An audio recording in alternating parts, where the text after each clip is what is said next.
Hi ಸ್ನೇಹಿತರೆ, ನಾನು ಮಂಜುನಾಥ್, ಸಾಧನಾ academy ಶಿಕಾರಿಪುರದಿಂದ. ಸ್ನೇಹಿತರೆ, GPSTR ನೇಮಕಾತಿಗೆ ಹಲವಾರು ವಿಡಿಯೋಗಳನ್ನ ಸಾಧನಾ ಅಕಾಡೆಮಿಯಿಂದ ಕೊಡ್ತಾ ಇದ್ದೀವಿ. ಎಜುಕೇಷನ್ ಸೈಕಾಲಜಿನಲ್ಲಿ ಕಲಿಕಾ ವಲಯಗಳು, ಜ್ಞಾನಾತ್ಮಕ, ಭಾವನಾತ್ಮಕ, ಮನೋಕ್ರಿಯಾಜನ್ಯ ವಲಯ ಅನ್ನೋ ವಿಚಾರವಾಗಿ ಒಂದಷ್ಟು ಕನ್ಫ್ಯೂಷನ್ ಇರೋ ಕಾರಣಕ್ಕೆ ತುಂಬ ಕಾಮೆಂಟ್ಗಳಲ್ಲಿ ಕೇಳ್ತಾ ಇದ್ರಿ, ಸರ್ ಈ ಟಾಪಿಕ್ ಮಾಡಿಕೊಡಿ ಅಂತ.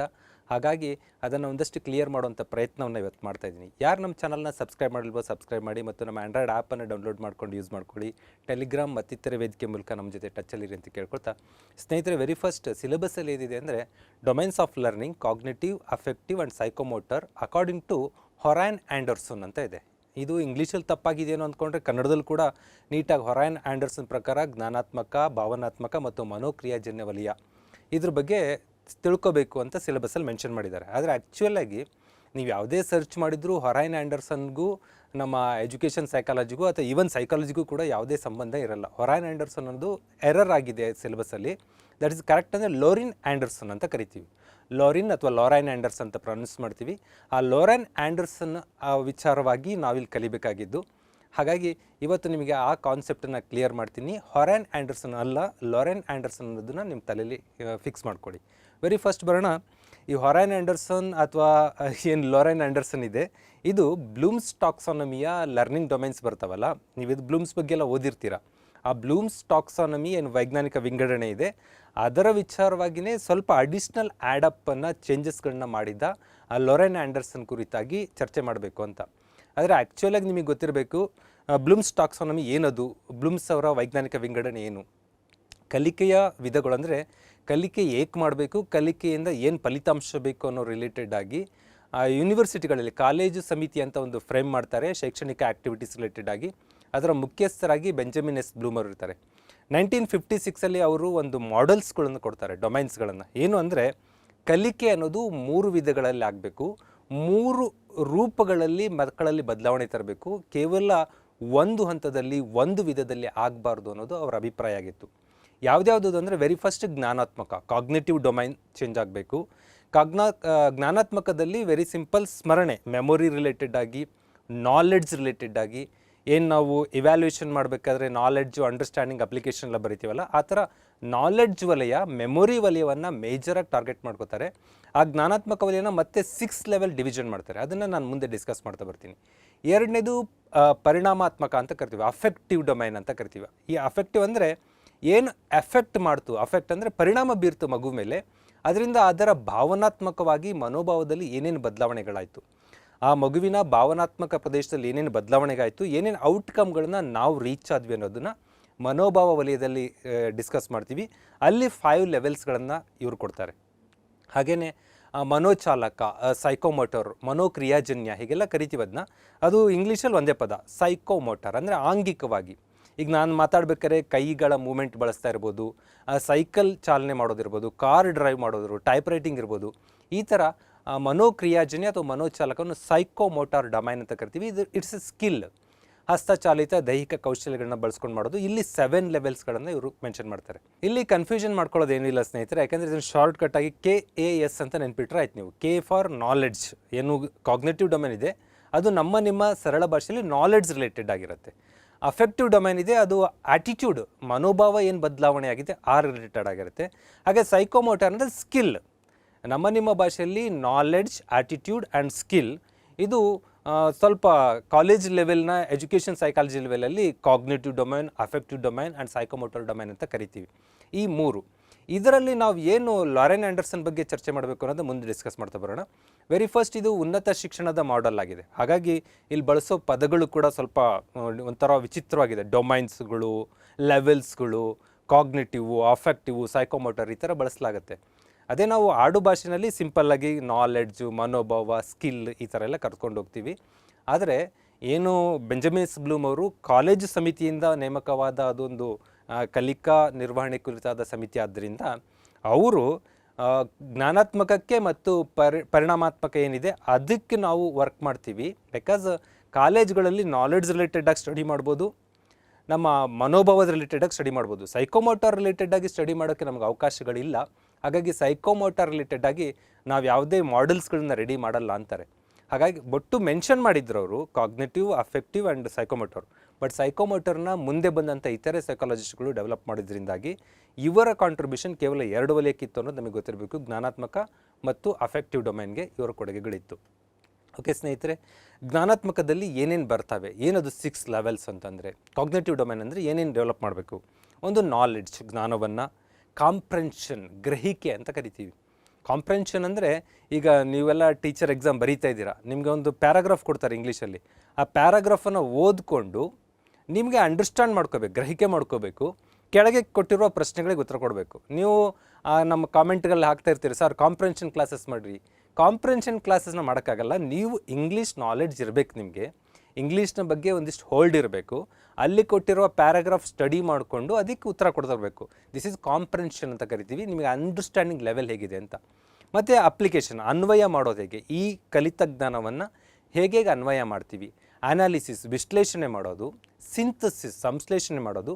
ಮತ್ತು ಇವ್ಯಾಲ್ಯುಯೇಷನ್, ಮೌಲ್ಯಮಾಪನ ಮಾಡೋದು. ಇದು ಬೆಂಜಮಿನ್ ಎಸ್ ಬ್ಲೂಮ್ ಅವರ ಏನು 6 ಮಾಡೆಲ್ ಆಗಿತ್ತು. ಅವರ ಶಿಷ್ಯ ಬಂದವರು ಇದರಲ್ಲಿ ಸ್ವಲ್ಪ ಮಾಡಿಫಿಕೇಷನ್ ಮಾಡ್ತಾರೆ. ಅದೇ ಲಾರೆನ್ ಆಂಡರ್ಸನ್ ಇದಾರಲ್ಲ, ಅದ್ರ ಬಗ್ಗೆನೂ ಕೂಡ ಈಗ ಡಿಸ್ಕಸ್ ಮಾಡೋಣ. ಎರಡನೇದು ಅಫೆಕ್ಟಿವ್ ಡೊಮೈನ್. ಅಫೆಕ್ಟಿವ್ ಅಂದರೆ ಭಾವನಾತ್ಮಕ, ಮನೋಭಾವದಲ್ಲಿ ರಿಸೀವ್ ಮಾಡ್ಕೊಳ್ಳೋದು. ಈಗಿನ ಜನ್ರೇಷನಲ್ಲಿ ಏನಾಗ್ತಾಯಿದೆ, ಯಾವುದನ್ನು ಸ್ವೀಕರಿಸುವ ಆ್ಯಟಿಟ್ಯೂಡ್ ಇಲ್ಲ ನಮ್ಮಲ್ಲಿ. ಆ ಸ್ವೀಕರಿಸುವ ಆ್ಯಟಿಟ್ಯೂಡ್ ಬಗ್ಗೆ ಗಮನ ಕೊಡಬೇಕು ಅನ್ನೋದು ಭಾಳ ಹಿಂದೆ 5-6 ದಶಕಗಳ ಹಿಂದೆ ವರ್ಕ್ ಮಾಡಿದರು. ರಿಸೀವಿಂಗ್ ಆ್ಯಟಿಟ್ಯೂಡನ್ನು ಬೆಳೆಸಬೇಕು. ರೆಸ್ಪಾಂಡಿಂಗ್, ಪ್ರತಿಕ್ರಿಯಿಸುವಂಥದ್ದು. ಮೌಲ್ಯೀಕರಿಸೋದು, ವ್ಯಾಲ್ಯೂಯಿಂಗ್ ಮಾಡೋದು. ವ್ಯಾಲ್ಯೂಯೇಟ್ ಮಾಡೋದಲ್ಲ, ಇದು ವ್ಯಾಲ್ಯೂಯಿಂಗ್. ಕೆಲವೊಂದು ವಿಚಾರಗಳಿಗೆ ಮೌಲ್ಯವನ್ನು ಕೊಡೋದು, ಆ್ಯಡ್ ಅಪ್ ದ ವ್ಯಾಲ್ಯೂಸ್ ಮಾಡುವಂಥ ಕೆಲಸವನ್ನು ಮಾಡಬೇಕು ಅಂತ. ನೆಕ್ಸ್ಟ್ ಆರ್ಗನೈಸಿಂಗ್, ಸಂಘಟಿಸುವುದು, ಹೇಗೆ ಸ್ಟ್ರಕ್ಚರ್ ಮಾಡಬೇಕು ಅಂತೇಳಿ.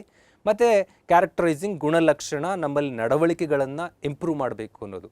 ಈ 5 ಲೆವೆಲ್ಸ್ಗಳನ್ನು ಈ ಅಫೆಕ್ಟಿವ್ ಡೊಮೈನಲ್ಲಿ ಕೊಡ್ತಾರೆ. ಇದರಲ್ಲಿ ಏನೇನು ಕಾನ್ಸೆಪ್ಟ್ ಬರ್ತವೆ, ಏನೇನು ಪದಗಳು ಬರ್ತವೆ ಅನ್ನೋದನ್ನು ಮುಂದೆ ನೋಡ್ತಾ ಬರೋಣ. ನಂಬರ್ 3 ಮನೋಚಾಲಕ, ಸೈಕೋಮೋಟಾರ್. ಅಂದರೆ ನಮ್ಮ ಸ್ಕಿಲ್ಗಳು ಏನಿರಬೇಕು. ಇಲ್ಲಿ 7 ಲೆವೆಲ್ ಹೇಳ್ತಾರೆ. ಇಲ್ಲೂ ಕೂಡ ಪರ್ಸೆಪ್ಷನ್, ಗ್ರಹಿಕೆ ಮಾಡಲಿರಬೇಕು. ಸೆಟ್, ಹೊಂದಿಸುವುದು. ಗೈಡೆಡ್ ರೆಸ್ಪಾನ್ಸ್, ಮಾರ್ಗದರ್ಶಿ ಪ್ರತಿಕ್ರಿಯೆಗಳು. ಮೆಕ್ಯಾನಿಸಮ್, ಯಾಂತ್ರಿಕತೆ. ಕಾಂಪ್ಲೆಕ್ಸ್ ಓವರ್ಟ್ ರೆಸ್ಪಾನ್ಸ್, ಸಂಪೂರ್ಣ ಪ್ರತಿಕ್ರಿಯೆ, ಇಲ್ಲಿ ಎಕ್ಸ್ಪರ್ಟೈಸ್ ಆಗುವಂಥ ಪ್ರಕ್ರಿಯೆ ಎಲ್ಲ ಬರುತ್ತೆ. ಮತ್ತು ಅಡಾಪ್ಟೇಷನ್ ಅಂತ ಕರಿತೀವಿ, ಅಳವಡಿಕೆ. ಹಾಗೂ ಆರಿಜಿನೇಷನ್, ಒರಿಜಿನಲ್, ಮೂಲವಾಗಿರಬೇಕು. ಈ ರೀತಿ ಮನೋಚಾಲಕ ವಲಯವನ್ನು 7 ಲೆವೆಲಾಗಿ ಡಿವೈಡ್ ಮಾಡ್ತೀವಿ. ಇದೆಲ್ಲ ಏನೇನು ಹೇಳುತ್ತೆ ಅನ್ನೋದನ್ನು ಈಗ ಡಿಸ್ಕಸ್ ಮಾಡ್ತಾ ಬರೋಣ. ಈಗಾಗಲೇ ಹೇಳಿದ್ದೀನಿ ನಿಮಗೆ, ಬ್ಲೂಮ್ ಅವರ ಒಬ್ಬ ವಿದ್ಯಾರ್ಥಿ ಲಾರೆನ್ ಆಂಡರ್ಸನ್. ಇವರು 56-60 ಕಾಲದಲ್ಲಿ ಡೆವಲಪ್ ಮಾಡಿದ್ರು ಬ್ಲೂಮ್ ಅವರು. ಅದನ್ನು 90ರ ದಶಕದಲ್ಲಿ ಒಂದಷ್ಟು ತಿದ್ದುಪಡಿಗಳನ್ನು ಮಾಡಿ, ಬದಲಾವಣೆಗಳನ್ನು ಮಾಡಿ 2001ರಲ್ಲಿ ಅಧಿಕೃತವಾಗಿ ಅದನ್ನ ಮರುಪರಿಶೀಲನೆ ಮಾಡ್ತಾರೆ. ರಿವಿಸಿಟಿಂಗ್, ರಿವೈಂಡಿಂಗ್ ಮಾಡ್ತಾ ಬರ್ತಾರೆ. ಅದರಲ್ಲಿ ಏನು ಬದಲಾವಣೆಗಳು ಹೇಳ್ತಾರೆ ಅಂತಂದರೆ, ಬಹುಶಃ 2 ಪ್ರಮುಖವಾದ್ದು. ಹಲವಾರು ಬದಲಾವಣೆ ಇದೆ, ಮೇಜರಾಗಿ ನಿಮಗೆ ಎಕ್ಸಾಮ್ ದೃಷ್ಟಿಯಿಂದ ಗೊತ್ತಿರಬೇಕಾದ್ದು. ಒಂದು 6 ವರ್ಗದಲ್ಲಿ ಏನು ನಮ್ಮ ಬೆಂಜಮಿನ್ ಎಸ್ ಬ್ಲೂಮ್ ಅವರು ನಾಮಪದಗಳ ಬಳಕೆ ಮಾಡಿದರು, ಆ ನಾಮಪದಗಳ ಜಕ್ಕೆ ಕ್ರಿಯಾಪದ, ವರ್ಬ್ಸ್ಗಳು ಬರ್ತವೆ. ನೌನ್ಸ್ ಬದಲಾಗಿ ವರ್ಬ್ಸ್ಗಳು ಬರ್ತವೆ. ಮತ್ತು ಸ್ವಲ್ಪ ರೀಅಡ್ಜಸ್ಟ್ಮೆಂಟ್ಗಳಾಗ್ತವೆ. ಅವರ ಸ್ಟ್ರಕ್ಚರ್ಗೂ ಇವರ ಸ್ಟ್ರಕ್ಚರ್ಗೂ ಸ್ವಲ್ಪ ವೇರಿಯೇಷನ್ಸ್ ಆಗುತ್ತೆ. ಏನದು ಬದಲಾವಣೆಗಳು ಅಂದರೆ ನಿಮಗೆ ಗೊತ್ತಿರಬೇಕು. ಇದು ಲೆವೆಲ್, ಇದು ಕೆಳಗಡೆ ನಾಲೆಡ್ಜ್ ಇದೆ ಬೇಸ್ಮೆಂಟಲ್ಲಿ. ನಾಲೆಡ್ಜಿಂದ ಕಾಂಪ್ರೆನ್ಷನ್ಗೆ ಬರುತ್ತೆ.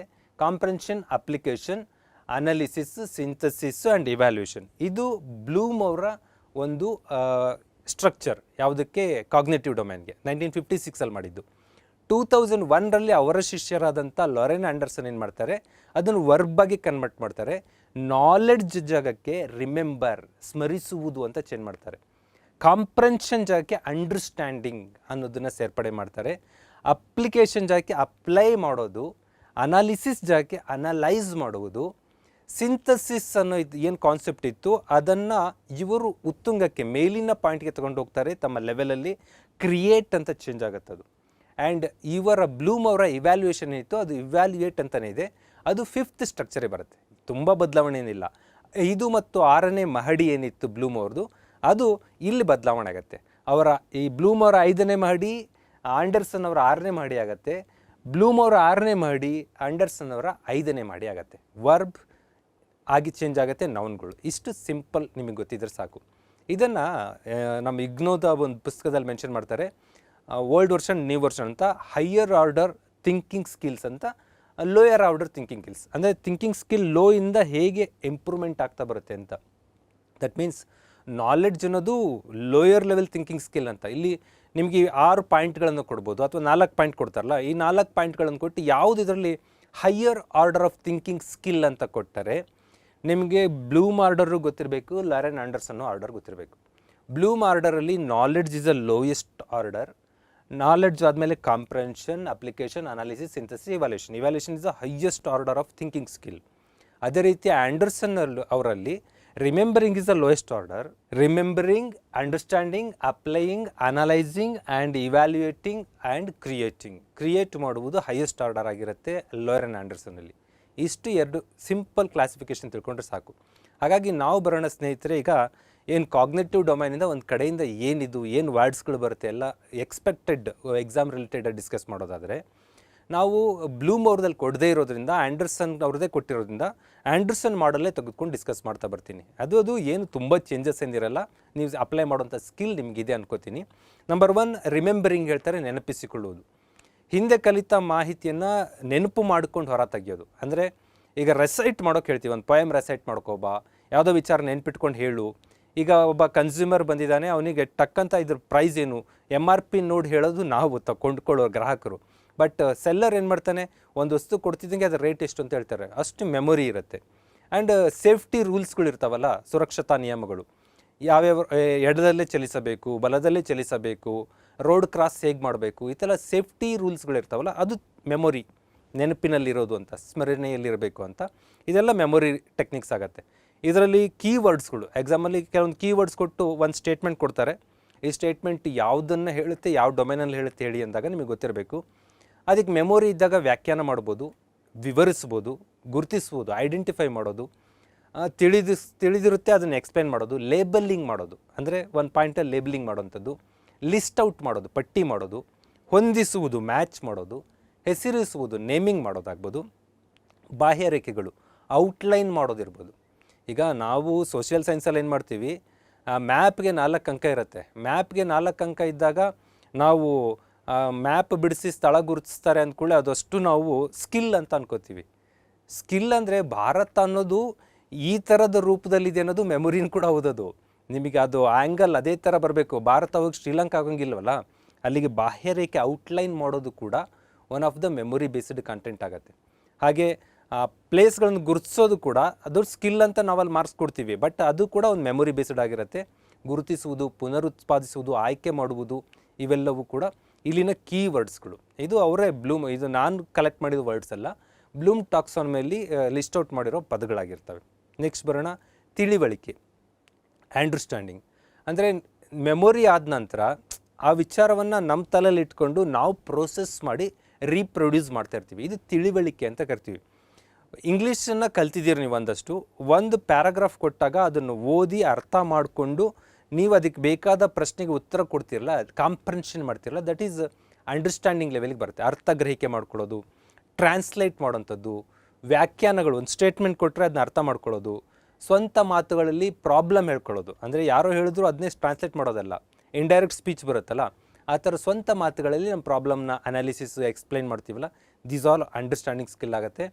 ಅರ್ಥ ಗ್ರಹಿಸಿ, ಒಬ್ರು ಏನೋ ಪ್ರಶ್ನೆ ಕೇಳಿದ್ರು ಅದನ್ನ ಅರ್ಥ ಮಾಡ್ಕೊಂಡು ಉತ್ತರ ಕೊಡೋದು, ಸಂಕೀರ್ಣ ಡಿಫಿಕಲ್ಟ್ ಒಂದು ಕಾಂಪ್ಲೆಕ್ಸ್ ಕಾರ್ಯಗಳಿದೆ ಅದನ್ನು ನಿರ್ವಹಣೆ ಮಾಡೋಂಥದ್ದು, ಸ್ವಂತ ಮಾತುಗಳಲ್ಲಿ ವಿವರಿಸುವಂಥದ್ದು, ಆ್ಯಂಡ್ ಫಾರ್ಮುಲಾಗಳನ್ನೆಲ್ಲ ಈಗ ಏನೋ ಒಂದು ಪ್ರಾಬ್ಲಮ್ ಇದೆ, ಆ ಪ್ರಾಬ್ಲಮ್ಗೆ ಏನು ಸೊಲ್ಯೂಷನ್ ಕೊಡಬೇಕು ಅನ್ನೋದು ಮೆಮೊರಿ ಇರುತ್ತೆ, ಜೊತೆಗೆ ಅರ್ಥ ಮಾಡ್ಕೋಬೇಕು, ಇದಕ್ಕೆ ಇದೇ ಹಾಕಬೇಕಾ ಬೇರೆದು ಹಾಕಬೇಕಾ ಅಂತ ಆ ಸ್ಪ್ರೆಡ್ಶೀಟಲ್ಲಿ ಎಂಟ್ರಿ ಮಾಡೋದು, ಇವೆಲ್ಲ ಅಂಡರ್ಸ್ಟ್ಯಾಂಡಿಂಗ್ ಲೆವೆಲ್ ಆಗುತ್ತೆ.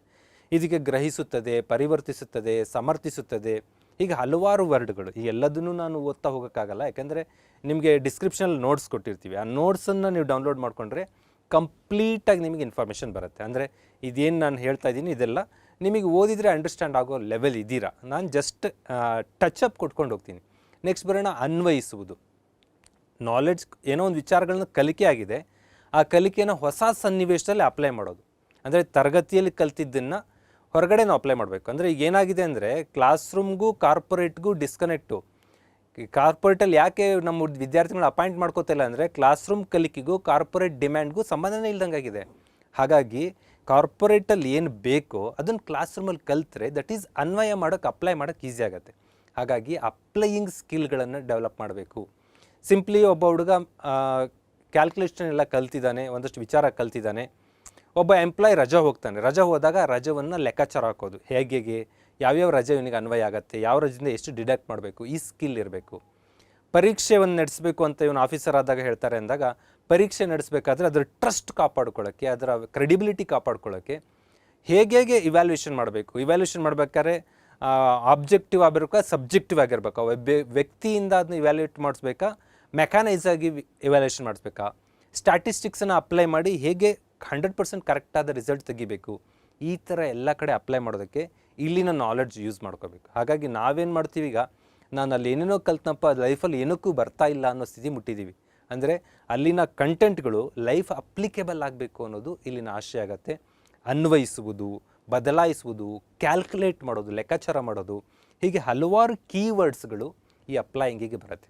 ನೆಕ್ಸ್ಟ್ ಬರೋಣ ಸ್ನೇಹಿತರೆ, ಅನಾಲೈಸಿಂಗ್, ವಿಶ್ಲೇಷಣೆ ಮಾಡೋವಂಥದ್ದು. ಒಂದು ಸ್ಟ್ರಕ್ಚರ್ನ ಅರ್ಥ ಮಾಡಿಕೊಳ್ಳೋದಕ್ಕೆ ಅದನ್ನು ಡಿವೈಡ್ ಅಂದರೆ ಪ್ರತ್ಯೇಕ ಘಟಕಗಳಾಗಿ ಮಾಡಿ, ಅಂದರೆ ಒಂದು ಪ್ರಾಬ್ಲಮ್ ಬಂದಿದೆ, ಆ ಪ್ರಾಬ್ಲಮಲ್ಲಿ ಎಲ್ಲಿ ಪ್ರಾಬ್ಲಮ್ ಆಗಿದೆ ಪರ್ಟಿಕ್ಯುಲರ್ ಸ್ಪಾಟಲ್ಲಿ ಅಂತ.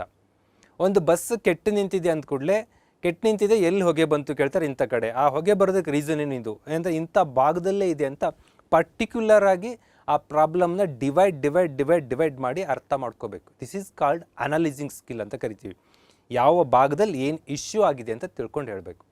ಈಗ ಭಾರತದಾದ್ಯಂತ ನಾವು ಒಂದಷ್ಟು ಕೋಮು ಅಸಹಿಷ್ಣುತೆ ವಾತಾವರಣ ನೋಡ್ತಾ ಇದ್ದೀವಿ. ಬಟ್ ಅದು ಎಲ್ಲಿಂದ ಸ್ಟಾರ್ಟ್ ಆಯಿತು, ಪರ್ಟಿಕ್ಯುಲರ್ಲಿ ಎಲ್ಲಿಂದ ಬಿಗಿನ್ ಆಯಿತು, ಇಷ್ಟು ದಿನ ಇಲ್ದಿದ್ದು ಒಂದು ಎಕ್ಸಾಕ್ಟ್ ಪಾಯಿಂಟ್ ಎಲ್ಲಿಂದ ಸ್ಟಾರ್ಟ್ ಆಯಿತು, ಈ ಥರ ಅನಾಲಿಸಿಸ್ ಮಾಡುವಂಥ ಸ್ಕಿಲ್ ಇರುತ್ತಲ್ಲ, ದಿಸ್ ಈಸ್ ಕಾಲ್ಡ್ ಘಟಕಗಳಾಗಿ ವಿಭಾಗ ಮಾಡಿ ಅರ್ಥ ಮಾಡ್ಕೊಳ್ಳೋದು. ಇದನ್ನು ಬಳಸಿಕೊಂಡು ಪ್ರಾಬ್ಲಮ್ ಸಾಲ್ವಿಗೆ ಟ್ರೈ ಮಾಡುವಂಥದ್ದು.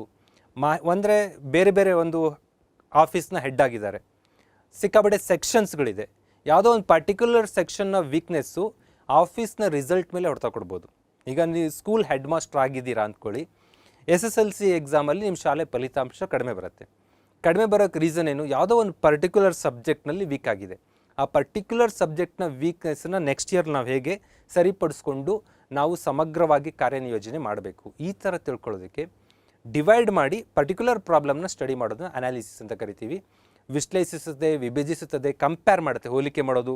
ಮ್ಯಾಥ್ಸ್ ರಿಸಲ್ಟ್ ಸೈನ್ಸ್ ರಿಸಲ್ಟ್ ಯಾಕೆ ಡಿಫ್ರೆನ್ಸ್ ಆಯ್ತಿದು, ನೀವು ಮ್ಯಾಥಮೆಟಿಕ್ಸ್ ಅಂತಂದು ಕನ್ನಡ ಜೊತೆ ಕಂಪೇರ್ ಮಾಡೋದಲ್ಲ, ಮ್ಯಾಥ್ಸು ಸೈನ್ಸು ನಿಯರ್ಲಿ ಒಂದಷ್ಟು ಹೋಲಿಕೆ ಆಗುವಂಥದ್ದು, ಇವೆರಡರ ನಡುವೆ ಯಾಕೆ ಇಷ್ಟೊಂದು ಡಿಫ್ರೆನ್ಸ್ ಆಯಿತು, ಈ ಥರ ಸ್ಟಡಿ ಮಾಡೋಂಥದ್ದು, ರೇಖಾಚಿತ್ರಗಳನ್ನು ಬಿಡಿಸೋಂಥದ್ದು, ಈ ಎಲ್ಲ ಸ್ಕಿಲ್ಗಳನ್ನು ನಾವು ಅನಾಲೈಸಿಂಗ್ ಸ್ಕಿಲ್ ಅಂತ ಕರಿತೀವಿ.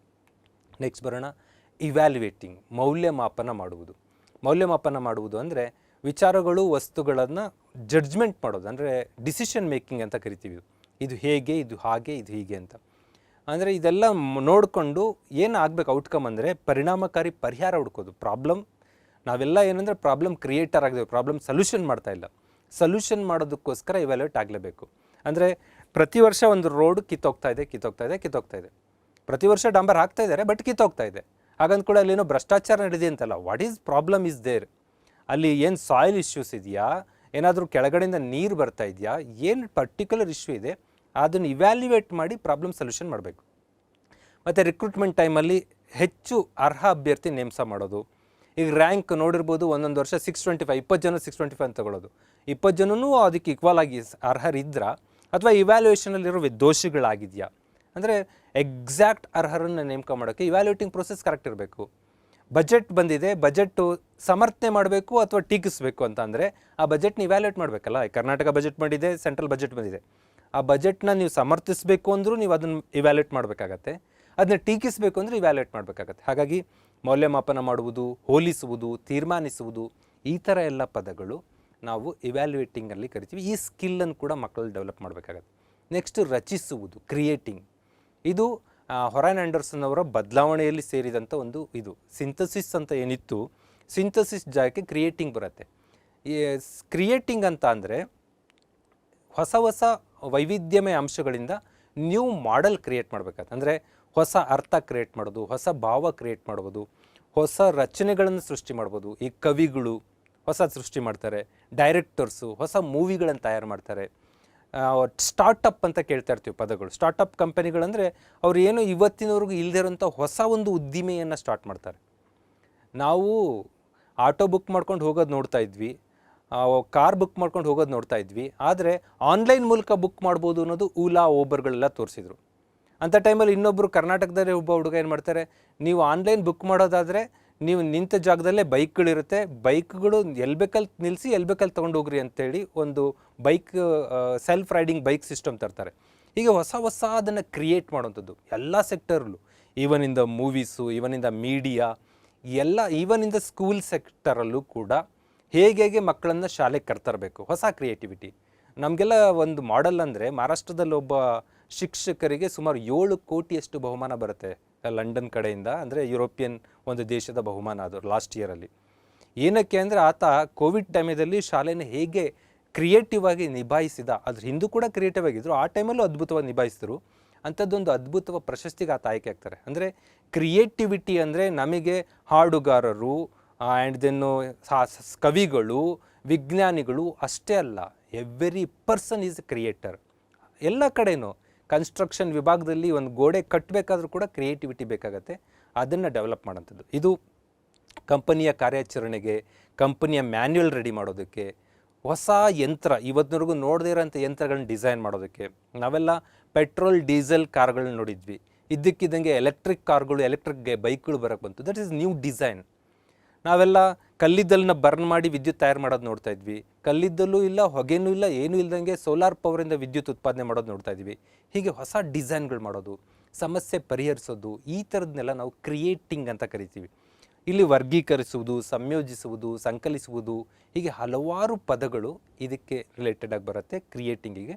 ಇದಿಷ್ಟು ಕಾಗ್ನಿಟಿವ್ ಡೊಮೈನ್ಗೆ ಸಂಬಂಧಪಟ್ಟ ಪ್ರಮುಖ ವಿಚಾರ ಮತ್ತು ಅದಕ್ಕೆ ಸಂಬಂಧಪಟ್ಟ ಉದಾಹರಣೆಗಳು, ಕೀವರ್ಡ್ಸ್ಗಳು. ಇದು ಕೆಳಗೆ ಡಿಸ್ಕ್ರಿಪ್ಷನಲ್ಲಿ ನೋಟ್ಸಲ್ಲಿ ಇರುತ್ತೆ, ಒಂದ್ಸರಿ ನೀವು ನೋಡ್ಕೊಂಡ್ರಿ ಅಂದರೆ ಆರಾಮಾಗಿ ಈ ಪ್ರಶ್ನೆಗಳಿಗೆಲ್ಲ ಉತ್ತರ ಬರೀಬೋದು. ಸ್ನೇಹಿತರೆ, ಎರಡನೇದು ಬರೋಣ, ಅಫೆಕ್ಟಿವ್ ಡೊಮೈನ್. ಪರಿಣಾಮಾತ್ಮಕ ವಲಯ ಅಂತ ಕರಿತೀವಿ. ಪರಿಣಾಮಾತ್ಮಕ ಅಂದರೆ ಏನು ಇಂಪ್ಯಾಕ್ಟ್ ಮಾಡ್ತಾ ಇದೆ ಅಂತ, ಭಾವನೆಗಳನ್ನು ಹೇಗೆ ಸೃಷ್ಟಿ ಮಾಡ್ತಾ ಇದೆ, ಇದು ಆ್ಯಟಿಟ್ಯೂಡ್ ಲೆವೆಲ್ಗೆ ಕರಿತೀವಿ. 5 ಲೆವೆಲ್ ಬರುತ್ತೆ. ಇದನ್ನು ಬ್ಲೂಮ್, ಕ್ರಾತ್ವುಲ್ ಅಂತ, ಏನು ನಮ್ಮ ಲೊರೆನ್ ಆ್ಯಂಡರ್ಸನ್ ಜೊತೆನೂ ಕೆಲಸ ಮಾಡ್ತಾಯಿದ್ರು ಕ್ರಾತ್ವುಲ್ ಅವರು, ಮತ್ತು ಮೆಯ್ಸಿಯಾನ್ ಅವರು 73ರಲ್ಲಿ ಡೆವಲಪ್ ಮಾಡ್ತಾರೆ. ವೆರಿ ಫಸ್ಟ್ ಕಾಗ್ನೇಟಿವ್ ಡೊಮೈನ್ ಅದು 56ಅಲ್ಲಿ ಡೆವಲಪ್ ಆಯಿತು. 73ನೇ ಇಸ್ವಿ ಟೈಮಲ್ಲಿ ಈ ಅಫೆಕ್ಟಿವ್ ಡೊಮೈನ್ ಡೆವಲಪ್ ಆಗುತ್ತೆ. ಭಾವನೆಗಳು, ಮೌಲ್ಯಗಳು, ಮೆಚ್ಚುಗೆ, ನಾವೇನು ಇನ್ನೊಬ್ಬರನ್ನು ಅಫೆಕ್ಷನ್ ಮಾಡೋದು ಆ್ಯಂಡ್ ಉತ್ಸಾಹ, ಮೋಟಿವೇಶನ್, ಇವೆಲ್ಲವನ್ನು ಕ್ರಿಯೇಟ್ ಮಾಡುವಂಥ ವಲಯಗಳು ಹೇಗಿರಬೇಕು ಅಂತ ಅನಲೈಸ್ ಮಾಡ್ತಾ ಬರ್ತಾರೆ. ಇಲ್ಲಿ 5 ಲೆವೆಲ್ ಬರುತ್ತೆ. ವೆರಿ ಫಸ್ಟ್ ಸ್ವೀಕರಿಸೋದು ಅಂದರೆ ನಮಗೊಂದು ಅವೇರ್ನೆಸ್ ಇರಬೇಕು, ಅರಿವು, ಕೇಳಲು ಇಚ್ಛೆ, ಕೇಳಿಸ್ಕೊಳ್ಳೋಂಥದ್ದು, ಅಟೆನ್ಷನ್, ಗಮನ ಕೊಡೋಂಥದ್ದು, ಹೀಗೆ ಹಲವಾರು ವಿಚಾರಗಳು. ರಿಸೀವಿಂಗ್, ನೀವು ರಿಸೀವ್ ಮಾಡ್ಕೋಬೇಕು ಅಂದರೆ ಏಕಾಗ್ರತೆ, ಅಟೆನ್ಷನ್ ಬೇಕಾಗತ್ತೆ, ಅಟೆನ್ಷನ್ ಆಗಿರಬೇಕು, ಗಮನ ಕೊಡಬೇಕು, ಕೇಳಿಸ್ಕೋಬೇಕು, ಮತ್ತು ಅರಿವು ಇರಬೇಕು, ಪ್ರೆಸೆಂಟ್ ಆಗಿರಬೇಕಲ್ಲ, ಆಬ್ಸೆಂಟ್ ಮೈಂಡೆಡ್ ಆಗಿರಬಾರ್ದು. ಈ ಥರದ್ದೆಲ್ಲ ನಾವು ರಿಸೀವಿಂಗ್ ಫ್ಯಾಕ್ಟ್ರಲ್ಲಿ ತೊಗೋತೀವಿ. ಇತರರ ಮಾತುಗಳನ್ನು ಗೌರವದಿಂದ ಕೇಳಿಸ್ಕೊಳ್ಳೋದು, ಸುಮ್ಮನೆ ಕಾಟಾಚಾರಕ್ಕಲ್ಲ. ಹೊಸತಾಗಿ ಯಾವುದೋ ವ್ಯಕ್ತಿ ಪರಿಚಯ ಆಗ್ತಾ ಇದೆ ಅಂದರೆ ಆ ಪರಿಚಯ ಆಗಿದ್ದನ್ನು ನಾವು ಕ್ಲಿಯರಾಗಿ ಕೇಳಿಸ್ಕೊಂಡು ನೆನ್ಪಿಟ್ಕೋಬೇಕು. ಯಾಕೆಂದರೆ ಮನುಷ್ಯರಿಗೆ ಗೊತ್ತು, ನಿಮಗೆ ಯಾವುದೇ ವ್ಯಕ್ತಿಗೆ ಹಾಯ್ ಚೆನ್ನಾಗಿದ್ದೀರಾ ಹೀಗೆಲ್ಲ ಮಾತಾಡ್ಕೊಂಡು 1 ಗಂಟೆ ಮಾತಾಡಿ ಬಂದಿರ್ತೀವಿ, ಅವ್ರ ಹೆಸರು ನಮಗೆ ಗೊತ್ತಿರಲ್ಲ. ಆದರೆ ಯಾವುದೇ ವ್ಯಕ್ತಿಗೆ ಆಕೆಯ ಹೆಸರಿಂದ ಕರೆದಾಗ ಅವರಿಗೆ ತುಂಬ ಖುಷಿಯಾಗುತ್ತೆ. ಆ ಖುಷಿಯನ್ನು ಕಾಪಾಡ್ಕೋಬೇಕಂದ್ರೆ ತುಂಬ ಸೂಪರ್ ಸ್ಕಿಲ್ ಅಂದರೆ ಇಷ್ಟೇ. ಯಾವುದೇ ವ್ಯಕ್ತಿನ ಅವ್ರ ಹೆಸರಿಂದ ಮಾತಾಡಿಸ್ಬಿಟ್ರೆ ನೀವು, ಅವರು ತುಂಬ ನಿಮಗೆ ಫ್ರೆಂಡ್ ಆಗಿಬಿಡ್ತಾರೆ, ಫ್ಯಾನ್ ಆಗಿಬಿಡ್ತಾರೆ. ಹಾಗಾಗಿ ಆ ಸ್ಕಿಲ್ ಬೆಳೆಸೋಂಥದ್ದು. ಇದು ಫ್ಯಾನ್ ಆಗಲಿ ಅಂತ ಡ್ರಾಮೆಟಿಕ್ ಮಾಡೋದಲ್ಲ, ಇದು ಆ್ಯಟಿಟ್ಯೂಡ್ ಆಗಿರಬೇಕು. ಇನ್ನೊಬ್ಬ ವ್ಯಕ್ತಿನ ಹೆಸರನ್ನು ತುಂಬ ನೀಟಾಗಿ ನೆನ್ಪಿಟ್ಕೊಳ್ಳೋಂಥದ್ದು. ಇಲ್ಲಿ ಕೇಳಿಸಿಕೊಳ್ಳುವುದು, ಆಯ್ಕೆ ಮಾಡುವುದು, ಅನುಸರಿಸುವುದು, ಹಿಡಿದಿಟ್ಟುಕೊಳ್ಳುವುದು, ಇವೆಲ್ಲವೂ ಕೂಡ. ಆ್ಯಂಡ್ ಹೊಸ ಪ್ಲೇಸ್ಗೆ ಹೋಗ್ತಾ ಇದ್ದೀರಾ, ಆ ಲೊಕೇಶನನ್ನು ನೀವು ಕರೆಕ್ಟಾಗಿ ಟ್ರ್ಯಾಕ್ ಮಾಡು. ಒಂದು ಸರಿ ಒಂದು ಮನೆಗೆ ಹೋಗಿ ಬಂದಿದ್ದೀರಾ, ಇನ್ನೊಂದು ಸರಿ ಬರ್ತಾ ನಿಮ್ಮ ಮನೆಗೆ ಗೊತ್ತಾಗ್ತಾ ಇಲ್ಲ ಅಂದರೆ ಅವ್ರಿಗೆ ಬೇಜಾರಾಗುತ್ತೆ. ನನ್ನ ಮನೆಗೆ ಮೊನ್ನೆ ಅಷ್ಟೇ ಬಂದೋಗಿದ್ದಾನೆ, ನನ್ನ ಮನೆಗೆ ಗೊತ್ತಾಗ್ತಾ ಇಲ್ಲ ಅಂತ. ಅಂದರೆ ಲೊಕೇಶನ್ ಟ್ರ್ಯಾಕಿಂಗ್ ಕೂಡ ಕರೆಕ್ಟಾಗಿರಬೇಕು, ಹೆಸರಿಡ್ದು ಹೇಳುವಂಥದ್ದು, ಇವೆಲ್ಲ ರಿಸೀವಿಂಗ್ ಫ್ಯಾಕ್ಟ್ರಲ್ಲಿ ಬರುತ್ತೆ. ರಿಸೀವಿಂಗ್ ಫ್ಯಾಕ್ಟ್ರಲ್ಲಿ ಕೇವಲ ಇದು ನಾಲೆಡ್ಜ್ ಅಂತ ಅಂದ್ಕೊಳ್ಳೋಂಗಿಲ್ಲ, ಮೆಮೊರಿ ಬೇಕು ಅಂದರೆ ನೀವು ಈ ಆ್ಯಟಿಟ್ಯೂಡ್ ಇರಬೇಕು. ಈ ಆ್ಯಟಿಟ್ಯೂಡ್ ಸ್ವೀಕಾರ ಮಾಡೋ ಆ್ಯಟಿಟ್ಯೂಡ್ ಇಲ್ಲ ಅಂದರೆ ನಿಮಗೆ ನಾಲೆಡ್ಜಾಗಿ ವರ್ಕೌಟ್ ಆಗಲ್ಲ ಅದು. ನಂಬರ್ 2, ಪ್ರತಿಕ್ರಿಯಿಸೋದು, ರೆಸ್ಪಾಂಡ್ ಮಾಡೋವಂಥದ್ದು. ಅಂದರೆ ಕ್ಲಾಸ್ ರೂಮಲ್ಲಿ ನೀವು ಪಾಠ ಮಾಡ್ತಾಯಿದ್ದೀರಾ, ಒಂದು 40 ನಿಮಿಷ ಪಾಠ ಮಾಡಿ ಅಥವಾ 35 ನಿಮಿಷ ಪಾಠ ಮಾಡಿ ಇಂಟ್ರ್ಯಾಕ್ಷನಿಗೆ ಬರ್ತೀರಾ, ಪ್ರಶ್ನೆ ಕೇಳೋದು. ಯಾವ ಹುಡುಗರು ರೆಸ್ಪಾಂಡ್ ಮಾಡಲಿಲ್ಲ ಅಂದರೆ ನಿಮ್ಮ ಕತೆ ಏನಾಗಬೇಕು ಟೀಚರ್ಸ್ಗಳದ್ದು. ಹಾಗಾಗಿ ಕಲಿಯುವರ ಕಡೆಯಿಂದ ಸಕ್ರಿಯವಾಗಿ ಭಾಗವಹಿಸುವಿಕೆ, ಪ್ರತಿಕ್ರಿಯೆ ನೀಡೋದು, ಮೋಟಿವೇಟ್ ಆಗೋಂಥದ್ದು, ಇದೆಲ್ಲ ಆಗಬೇಕು ಅಂದರೆ ರೆಸ್ಪಾನ್ಸ್ ಬೇಕಾಗತ್ತೆ. ಆ ರೆಸ್ಪಾನ್ಸ್ ಮಾಡುವುದು ಕೂಡ ಒಂದು ಆ್ಯಟಿಟ್ಯೂಡು. ಅಂದರೆ ತರಗತಿಯ ಚರ್ಚೆಯಲ್ಲಿ ಭಾಗವಹಿಸೋದು, ಪ್ರೆಸೆಂಟೇಷನ್ ಮಾಡೋಂಥದ್ದು, ಹೀಗೆಲ್ಲ ಮಾಡೋ ಮೂಲಕ ಮಗು ಒಂದು ರೆಸ್ಪಾನ್ಸ್ ಮಾಡ್ತಾ ಇರಬೇಕು. ಉತ್ತರಿಸೋದು, ಇನ್ನೊಬ್ಬರಿಗೆ ಅಲ್ಲಿ ಡಿಫಿಕಲ್ಟ್ ಇದೆ ಬಿದ್ದಿದ್ದಾರೆ ಸಹಾಯ ಮಾಡೋವಂಥದ್ದು, ಆ್ಯಂಡ್ ಯಾರೋ ಒಳ್ಳೆ ಕೆಲಸ ಮಾಡ್ತಾರೆ ಫಾಲೋ ಮಾಡೋಂಥದ್ದು, ಡಿಸ್ಕಷನ್ ಮಾಡೋಂಥದ್ದು, ಇವೆಲ್ಲವೂ ಕೂಡ ರೆಸ್ಪಾಂಡಿಂಗ್ ಅಂತ. ಇದು ಆ್ಯಟಿಟ್ಯೂಡಲ್ ಲೆವೆಲ್ ಆಗಿರುತ್ತೆ, ನಮ್ಮ ಅಫೆಕ್ಟಿವ್ ಲೆವೆಲ್ಗೆ ಆಗಿರುತ್ತೆ. ನಂಬರ್ 3 ಮೌಲ್ಯೀಕರಿಸುವುದು, ವ್ಯಾಲ್ಯೂಯಿಂಗ್ ಅಂತ ಕರಿತೀವಿ. ಏನು ವ್ಯಾಲ್ಯೂಯಿಂಗ್ ಅಂದರೆ, ಒಂದು ವಸ್ತು ಇದೆ, ಒಂದು ವಿದ್ಯಮಾನ ಇದೆ, ಒಂದು ನಡವಳಿಕೆ ಇದೆ, ಅದಕ್ಕೊಂದು ವ್ಯಾಲ್ಯೂ ಇರುತ್ತೆ. ಯಾವುದೇ ವಸ್ತು, ಯಾವುದೇ ಇನ್ಸಿಡೆಂಟ್ ನಡೀತಿರ್ಬೋದು, ಯಾವುದೇ ಬಿಹೇವಿಯರ್ ಇರ್ಬೋದು, ಅದಕ್ಕೊಂದು ವ್ಯಾಲ್ಯೂ ಕೊಡಬೇಕು ನೀವು ಅಂತ. ಅಂದರೆ ಕೆಲವು ಸಿಂಪಲ್ ಆದ ವ್ಯಾಲ್ಯೂ ಇರುತ್ತೆ, ಕೆಲವು ಕಾಂಪ್ಲೆಕ್ಸ್ ಇರುತ್ತೆ. ಅಂದರೆ ನೋಡ್ತಿದ್ದಂಗೆ ಸಿಂಪಲ್ಲಾಗಿ ಗೌರವ ಕೊಡುವಂಥದ್ದು, ಮೌಲ್ಯೀಕರ ಕೊಡುವಂಥದ್ದಾಗಿರುತ್ತೆ. ಕೆಲವೊಂದು ನೋಡ್ತಿದ್ದಂಗೆ ಮೌಲ್ಯ ಇರಲ್ಲ, ದಟ್ ಇಂಟರ್ನಲ್ ವ್ಯಾಲ್ಯೂ ತುಂಬ ಇರುತ್ತೆ. ಆ ರೀತಿ ಮೌಲ್ಯೀಕರಿಸುವಂಥ ಸ್ಕಿಲ್ಲನ್ನು ಕಲಿಸ್ಬೇಕಾಗತ್ತೆ. ಸಿಂಪ್ಲಿ ಏನು ಮೌಲ್ಯೀಕರಿಸೋದು ಅಂತ ಅಂದರೆ, ಕಮ್ಯುನಿಸ್ಟ್ ದೇಶ ಚೀನಾ ಇದೆ, ಡೆಮೊಕ್ರೆಟಿಕ್ ದೇಶ ಇಂಡಿಯಾ ಇದೆ. ಕಮ್ಯುನಿಸ್ಟ್ ದೇಶ ಚೀನಾದಲ್ಲಿ ಎಲ್ಲರಿಗೂ ಕೆಲಸ ಸಿಗ್ತಾ ಇದೆ, ಉದ್ಯೋಗ ಚೆನ್ನಾಗಿ ಸಿಗ್ತಾ ಇದೆ, ಹೆಚ್ಚು ಎಂಪ್ಲಾಯ್ಮೆಂಟ್ ಕ್ರಿಯೇಟ್ ಮಾಡ್ತಾ ಇದ್ದಾರೆ. ಭಾರತದಲ್ಲಿ ಅಷ್ಟು ಕ್ರಿಯೇಟ್ ಮಾಡೋಕ್ಕಾಗ್ತಾ ಇಲ್ಲ. ಆದರೆ ಹುಡುಗನಿಗೆ ಅಲ್ಲಿ ಉದ್ಯೋಗ ಸಿಗುತ್ತೆ, ಅಲ್ಲಿ ಅಷ್ಟು ಚೆನ್ನಾಗಿರ್ಬೋದು ಅಂತ ಹೇಳಿ ಆತನ ಮನೋಭಾವದಲ್ಲಿ ಕಮ್ಯುನಿಸ್ಟ್ ಆಟಿಟ್ಯೂಡ್ ಬೆಳೆಸ್ತಿರೋ, ಅಥವಾ ಡೆಮೊಕ್ರೆಟಿಕ್ ದೇಶದಲ್ಲಿ ಇಷ್ಟೊಂದು ಸ್ವಾತಂತ್ರ್ಯ, ಇಷ್ಟೊಂದು ಫ್ರೀಡಮ್, ಇಷ್ಟೊಂದು ನಿನಗೆ ವಿಚಾರ ಮಾಡುವ ಸ್ವಾತಂತ್ರ್ಯ, ಅಭಿವ್ಯಕ್ತಿ ಸ್ವಾತಂತ್ರ್ಯ ಎಲ್ಲ ಇರುತ್ತಲ್ಲ, ಇದ್ರ ಬಗ್ಗೆ ನಂಬಿಕೆ ಬೆಳೆಸ್ತಿರೋ, ಇದು ಇಂಪಾರ್ಟೆಂಟ್. ಆವಾಗ ವಿದ್ಯಾರ್ಥಿಯಲ್ಲಿ ಕಮ್ಯುನಿಸ್ಟ್ಗೆ ಮೌಲ್ಯೀಕರಿಸಬೇಕಾ, ವ್ಯಾಲ್ಯೂಯಿಂಗ್ ಮಾಡಬೇಕಾ, ಡೆಮೊಕ್ರಟಿಗೆ ವ್ಯಾಲ್ಯೂಯಿಂಗ್ ಮಾಡಬೇಕಾ? ಉಕ್ರೇನ್ ರಷ್ಯಾ ಯುದ್ಧ ನಡೀತಾ ಇದೆ. ನಮ್ಮ ದೇಶದ ವಿದೇಶಾಂಗ ನೀತಿಯಲ್ಲಿ ಯಾರ ಪರ ನಿಲ್ತೀವಿ ಅದು ಸೆಕೆಂಡರಿ. ಒಬ್ಬ ವ್ಯಕ್ತಿಯಾಗಿ ನಾನು ಉಕ್ರೇನ್ ಪರವಾಗಿ ನಿಲ್ತೀನ, ರಷ್ಯಾ ಪರವಾಗಿ ನಿಲ್ತೀನ ಅನ್ನುವಂಥ ವ್ಯಾಲ್ಯೂಯಿಂಗ್ ಮಾಡುವಂಥ ಸ್ಟೇಟಸ್ ಬೇಕು. ಅಂದರೆ ಡೈವರ್ಸಿಟಿ ಇದೆ ಇಂಡಿಯಾದಲ್ಲಿ, ಆ ಡೈವರ್ಸಿಟಿಯನ್ನು ತುಂಬ ಸೆನ್ಸಿಟಿವ್ ಆಗಿ ಅಬ್ಸರ್ವ್ ಮಾಡಬೇಕು. ಡೈವರ್ಸಿಟಿಯನ್ನು ಒಪ್ಕೊಳ್ಳೋಂಥದ್ದು, ಅದು ಬಿಟ್ಕೊಂಡು ಡೈವರ್ಸಿಟಿನ ಒಪ್ಪಿಕೊಳ್ಳದೆ ಇದ್ದಾಗ ಈಗೇನು ಭಾರತದಲ್ಲಿ ಅಧ್ವಾನಗಳಾಗ್ತಾ ಇದೆ, ಇದಾಗ್ತಾ ಸ್ಟಾರ್ಟ್ ಆಗುತ್ತೆ. ಒಬ್ರಿಗೊಬ್ಬರು ಕಂಪ್ಲೇಂಟ್ ಮಾಡ್ಕೊತಾನೆ ಇರಬೇಕಾಗತ್ತೆ. ಆವಾಗ ಆ ಸಮುದಾಯಗಳು, ಆ ವ್ಯಕ್ತಿಗಳು ಹಿಂದುಳಿದ್ರೆ ಇಡೀ ದೇಶ ಹಿಂದಕ್ಕೆ ಬರುತ್ತೆ. ಪ್ರಾಬ್ಲಮ್ ಸಾಲ್ವಿಂಗ್ಸ್ ಕೆಪಾಸಿಟಿನ ಇನ್ಕ್ರೀಸ್ ಮಾಡುವಂಥದ್ದು, ಇದೆಲ್ಲದೂ ಕೂಡ ಮೌಲ್ಯೀಕರಿಸೋದ್ರಿಂದ ಜಾಸ್ತಿ ಆಗುತ್ತೆ. ಒಬ್ಬ ಹುಡುಗ ಸಮಾಜದಲ್ಲಿ ಇಂಥ ಬದಲಾವಣೆ ಆಗಬೇಕು, ಭ್ರಷ್ಟಾಚಾರ ನಡೀತಿದೆ, ಹಾಗಾಗ್ತಾಯಿದೆ, ಹೀಗಾಗ್ತಾಯಿದೆ ಅಂತ ಇದ್ದಾರೆ ಅಂದರೆ, ಅವರು ವ್ಯಾಲ್ಯೂಯಿಂಗ್ ಮಾಡ್ತಾ ಇದ್ದಾರೆ ಒಂದು ಪ್ರಾಮಾಣಿಕತೆಗೆ, ಪ್ರಾಂಪ್ಟ್ನೆಸ್ಗೆ, ಹಾನೆಸ್ಟಿ ಕಡೆಗೆ ಅಂತ. ಈಗ ನೋಡಿರ್ಬೋದು, ಕರ್ನಾಟಕದ ಯುವಕರು ಬೇಸತ್ತೋಗಿದ್ದಾರೆ ಪರೀಕ್ಷಾ ಅಕ್ರಮಗಳಿಂದ. ಏನು ಬಿಟ್ಟರೆ ಶ್ರೀಲಂಕಾದಲ್ಲಿ ರಾಜಕಾರಣಿಗಳು ಅಧಿಕಾರಶಾಹಿಗಳ ಮನೆ ನುಗ್ತಾರೋ ಆ ಲೆವೆಲ್ನ ಆಕ್ರೋಶ ಅವರೊಳಗಿದೆ. ಅಂದರೆ ಅವರು ವ್ಯಾಲ್ಯೂಯಿಂಗ್ ಮಾಡಿದ್ದಾರೆ ಭ್ರಷ್ಟಾಚಾರದ ವಿರುದ್ಧ ಪ್ರಾಮಾಣಿಕತೆ, ಆನೆಸ್ಟಿ. ದಿಸ್ ಈಸ್ ಒಂದು ಒಳ್ಳೆತನಕ್ಕೆ ಮೌಲ್ಯೀಕರಿಸುವಂಥ ಆ್ಯಟಿಟ್ಯೂಡನ್ನು ಮಕ್ಕಳಲ್ಲಿ ಬೆಳೆಸಬೇಕು ಅಂತ. ಪೂರ್ಣಗೊಳಿಸುತ್ತದೆ, ಪ್ರದರ್ಶಿಸುತ್ತದೆ, ಪ್ರತ್ಯೇಕಿಸೋದು, ಡಿವೈಸ್ ಮಾಡೋ. ಅಂದರೆ ಪ್ರತ್ಯೇಕಿಸೋದು, ಇಲ್ಲೇನು ಪ್ರತ್ಯೇಕಿಸೋದು? ಭ್ರಷ್ಟಾಚಾರ ವರ್ಸಸ್ ಪ್ರಾಮಾಣಿಕತೆ ಕಡೆಗೆ ಒಲವು ತೋರುವಂಥದ್ದು, ಅವರೇ ಸ್ಟಾರ್ಟ್ ಮಾಡೋವಂಥದ್ದು, ಹೊಸ ರಿಫಾರ್ಮ್ಗಳನ್ನು ಸ್ಟಾರ್ಟ್ ಮಾಡೋವಂಥದ್ದು. ಇಂಡಿಯಾ ಅಗೇನ್ಸ್ಟ್ ಕರಪ್ಷನ್ ಅಂತ ಒಂದು ಮೂಮೆಂಟ್, ಆ ಮೂಮೆಂಟಿಂದಾಗಿ ದೆಹಲಿಯಲ್ಲಿ ಹೊಸ ಸರ್ಕಾರ, ಯಾರೂ ಇಮ್ಯಾಜಿನ್ ಮಾಡದ ರೀತಿಯಲ್ಲಿ ಒಂದು ಪಕ್ಷ 2012 ಟೈಮಲ್ಲಿ ಅಧಿಕಾರಕ್ಕೆ ಬರುತ್ತೆ. ಇದೇನು ಹೊಸ ವ್ಯಾಲ್ಯೂ ಕಡೆ ಜನಾಭಿಪ್ರಾಯ ರೂಪುಗೊಳ್ತು. ಇದನ್ನು ನಾವು ವ್ಯಾಲ್ಯೂಯಿಂಗ್ ಅಂತ ಕರಿತೀವಿ. ಓಕೆ ಸ್ನೇಹಿತರೆ, ನೆಕ್ಸ್ಟ್ ಪಾಯಿಂಟಿಗೆ ಬರೋಣ. ಸಂಘಟಿಸುವುದು, ಆರ್ಗನೈಸಿಂಗ್. ಇದು ಅತ್ಯಂತ ಡಿಫಿಕಲ್ಟ್ ಟಾಸ್ಕ್. ಯಾಕಂದರೆ ಇಂಡಿವಿಜುವಲ್ ಆಗಿ ನಾವು ಏನಾದರೂ ಒಪ್ಕೊಳ್ಬೋದು, ಏನಾದರೂ ರಿಜೆಕ್ಟ್ ಮಾಡ್ಬೋದು. ಆದರೆ ಒಂದು ಆರ್ಗನೈಸ್ ಆದಾಗ ನಾವು ಆರ್ಗನೈಸ್ ಒಳಗಡೆ ವ್ಯತಿರಿಕ್ತ ಮೌಲ್ಯಗಳಿರ್ತವೆ. ಅಂದರೆ ಒಬ್ಬೊಬ್ಬ ಪರ್ಸನ್ಗೆ ಒಬ್ಬೊಬ್ಬರು ವ್ಯಾಲ್ಯೂ ಇರುತ್ತೆ. ಆ ವ್ಯಾಲ್ಯೂಗಳ ನಡುವೆ ಸಂಘರ್ಷ ಉಂಟಾದಾಗ ನೀವು ಅದರಲ್ಲಿ ಬ್ಯಾಲೆನ್ಸ್ ಮಾಡಿಕೊಂಡು ಸಕ್ಸಸ್ ಕಾಣೋದು. ಈಗ ಸ್ವಾತಂತ್ರ್ಯ ಇದೆ ಮತ್ತು ನಿರ್ಬಂಧ ಇದೆ. ಅಂದರೆ ನಮ್ಮ ದೇಶದಲ್ಲಿ ನಮಗೆ freedom of right to freedom ಇದೆ, ಸ್ವಾತಂತ್ರ್ಯದ ಹಕ್ಕು. ಸ್ವಾತಂತ್ರ್ಯದ ಹಕ್ಕು ಇದೆ ಅಂದ್ಕೊಳ್ಳೆ ನಾನು ಹೇಗೆ ಬೇಕಾದರೂ ಬಿಹೇವ್ ಮಾಡ್ಬೋದಾ, ಅಥವಾ ಜವಾಬ್ದಾರಿಯುತ ನಡವಳಿಕೆ ಮಾಡಬೇಕಾ? ಇದೆರಡು ನಡುವೆ ಬ್ಯಾಲೆನ್ಸ್ ಮಾಡೋದು, ಸ್ವಾತಂತ್ರ್ಯ ಮತ್ತು ಜವಾಬ್ದಾರಿ. ಇನ್ನೊಬ್ಬರ ನಡವಳಿಕೆಯಲ್ಲಿ ಸ್ವಲ್ಪ ಏರುಪೇರಿದ್ದರೆ ಅದನ್ನು ಬ್ಯಾಲೆನ್ಸ್ ಮಾಡಿ ತೆಗೆದುಕೊಂಡು ಹೋಗುವಂಥದ್ದು, ಸಮಸ್ಯೆಗಳ ಪರಿಹಾರದಲ್ಲಿ ನಮ್ಮ ಪಾತ್ರ ವಹಿಸುವಂಥದ್ದು. ದಿಸ್ ಈಸ್ ಕಾಲ್ಡ್ ಆರ್ಗನೈಸಿಂಗ್, ಸಂಘಟಿಸುವುದು ಅಂತ ಕರಿತೀವಿ. This is difficult task. ಈ ಥರ ಕೆಲಸಗಳನ್ನು ಅವನ ಮನಸ್ಸಲ್ಲಿ ಸಂಘಟನಾತ್ಮಕವಾಗಿ ಬೆಳೆಯುವಂಥದ್ದು, ಸಂಘಟನಾಕಾರವಾಗಿ ರೂಪಿಸುವಂಥ ಹ್ಯಾಬಿಟನ್ನು ನಾವು ಬೆಳೆಸಬೇಕಾಗತ್ತೆ. ನೆಕ್ಸ್ಟ್ ಬರೋಣ. ಇದರಲ್ಲಿ ಕೀವರ್ಡ್ಸ್ಗಳು ಬದ್ಧವಾಗಿರೋದು. ಒಂದು ಐಡಿಯಾಲಜಿ ಇದೆ, ಆ ಐಡಿಯಾಲಜಿಗೆ ಬದ್ಧರಾಗಿರೋದು. ಒಂದು ಐಡಿಯಾಲಜಿ ಸರಿ ಇಲ್ಲ, ಮಾರ್ಪಡಿಸುವಂಥ ಆ್ಯಟಿಟ್ಯೂಡ್ ಬೆಳೆಸೋಂಥದ್ದು, ಜೋಡಿಸುವಂಥದ್ದು, ಸಂಯೋಜಿಸುವುದು, ಹೋಲಿಸುವುದು, ಕಂಪೇರ್ ಮಾಡೋದು. ಈ ಥರ ಆಟಿಟ್ಯೂಡನ್ನು ನಾವು ಆರ್ಗನೈಸಿಂಗಲ್ಲಿ ಕೀವರ್ಡ್ಸ್ ಆಗಿ ನೋಡ್ತೀವಿ. ನೆಕ್ಸ್ಟ್ ಬರೋಣ. ನಡವಳಿಕೆ ರೂಪಿಸುವುದು, ಕ್ಯಾರೆಕ್ಟರೈಸಿಂಗ್ ಅಂತ ಕರಿತೀವಿ. ಕ್ಯಾರೆಕ್ಟರೈಸಿಂಗ್ ಅಂದರೆ ಈ ನಡವಳಿಕೆ ಇದೆಯಲ್ಲ, ಇದು ತುಂಬ ವ್ಯಾಪಕ, ಸ್ಥಿರವಾದ್ದು ಮತ್ತು ಊಹಿಸಬಹುದಾದ ಒಂದು ಲಕ್ಷಣ ಆಗಿರುತ್ತೆ. ಅಂದರೆ ಕಲಿಯೋರಲ್ಲಿ ತುಂಬ ಡೈವರ್ಸ್ ಆದಂಥ ಬಿಹೇವಿಯರ್ ಇರುತ್ತೆ. ಕೆಲವೊಂದು ಸ್ಟ್ಯಾಗ್ನೆಂಟ್ ಆಗಿರುತ್ತೆ, ಆ ಬಿಹೇವಿಯರ್ ಹಾಗೆ ಒಂದು 3-4 ವರ್ಷದಿಂದ ಮುಂದುವರ್ಸ್ಕೊಂಬಂದಿರ್ತಾರೆ. ಅಂಥ ಟೈಮಲ್ಲಿ ಮಕ್ಕಳಲ್ಲಿ ವೈಯಕ್ತಿಕ, ಸಾಮಾಜಿಕ, ಭಾವನಾತ್ಮಕ ಅಂಶಗಳ ನಡುವೆ ಒಂದು ಕ್ಯಾರೆಕ್ಟರ್ ರೂಪಿಸ್ಬೇಕಾಗತ್ತೆ ನಾವು.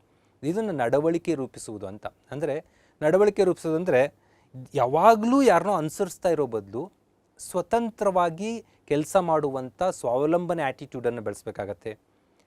ಒಬ್ಬ ಹುಡುಗ ಇಂಟ್ರಾವರ್ಟ್ ಇದ್ದಾನೆ, ಇಂಟ್ರಾವರ್ಟ್ ಇರೋ ಹುಡುಗನನ್ನು ಇಂಟ್ರಾವರ್ಟ್ ಆಗೇ ಬಿಟ್ಬಿಟ್ರೆ ಅವನೊಂಥರ ಸೈಕೋ ಥರ ಆಗಿಬಿಡ್ತಾನೆ.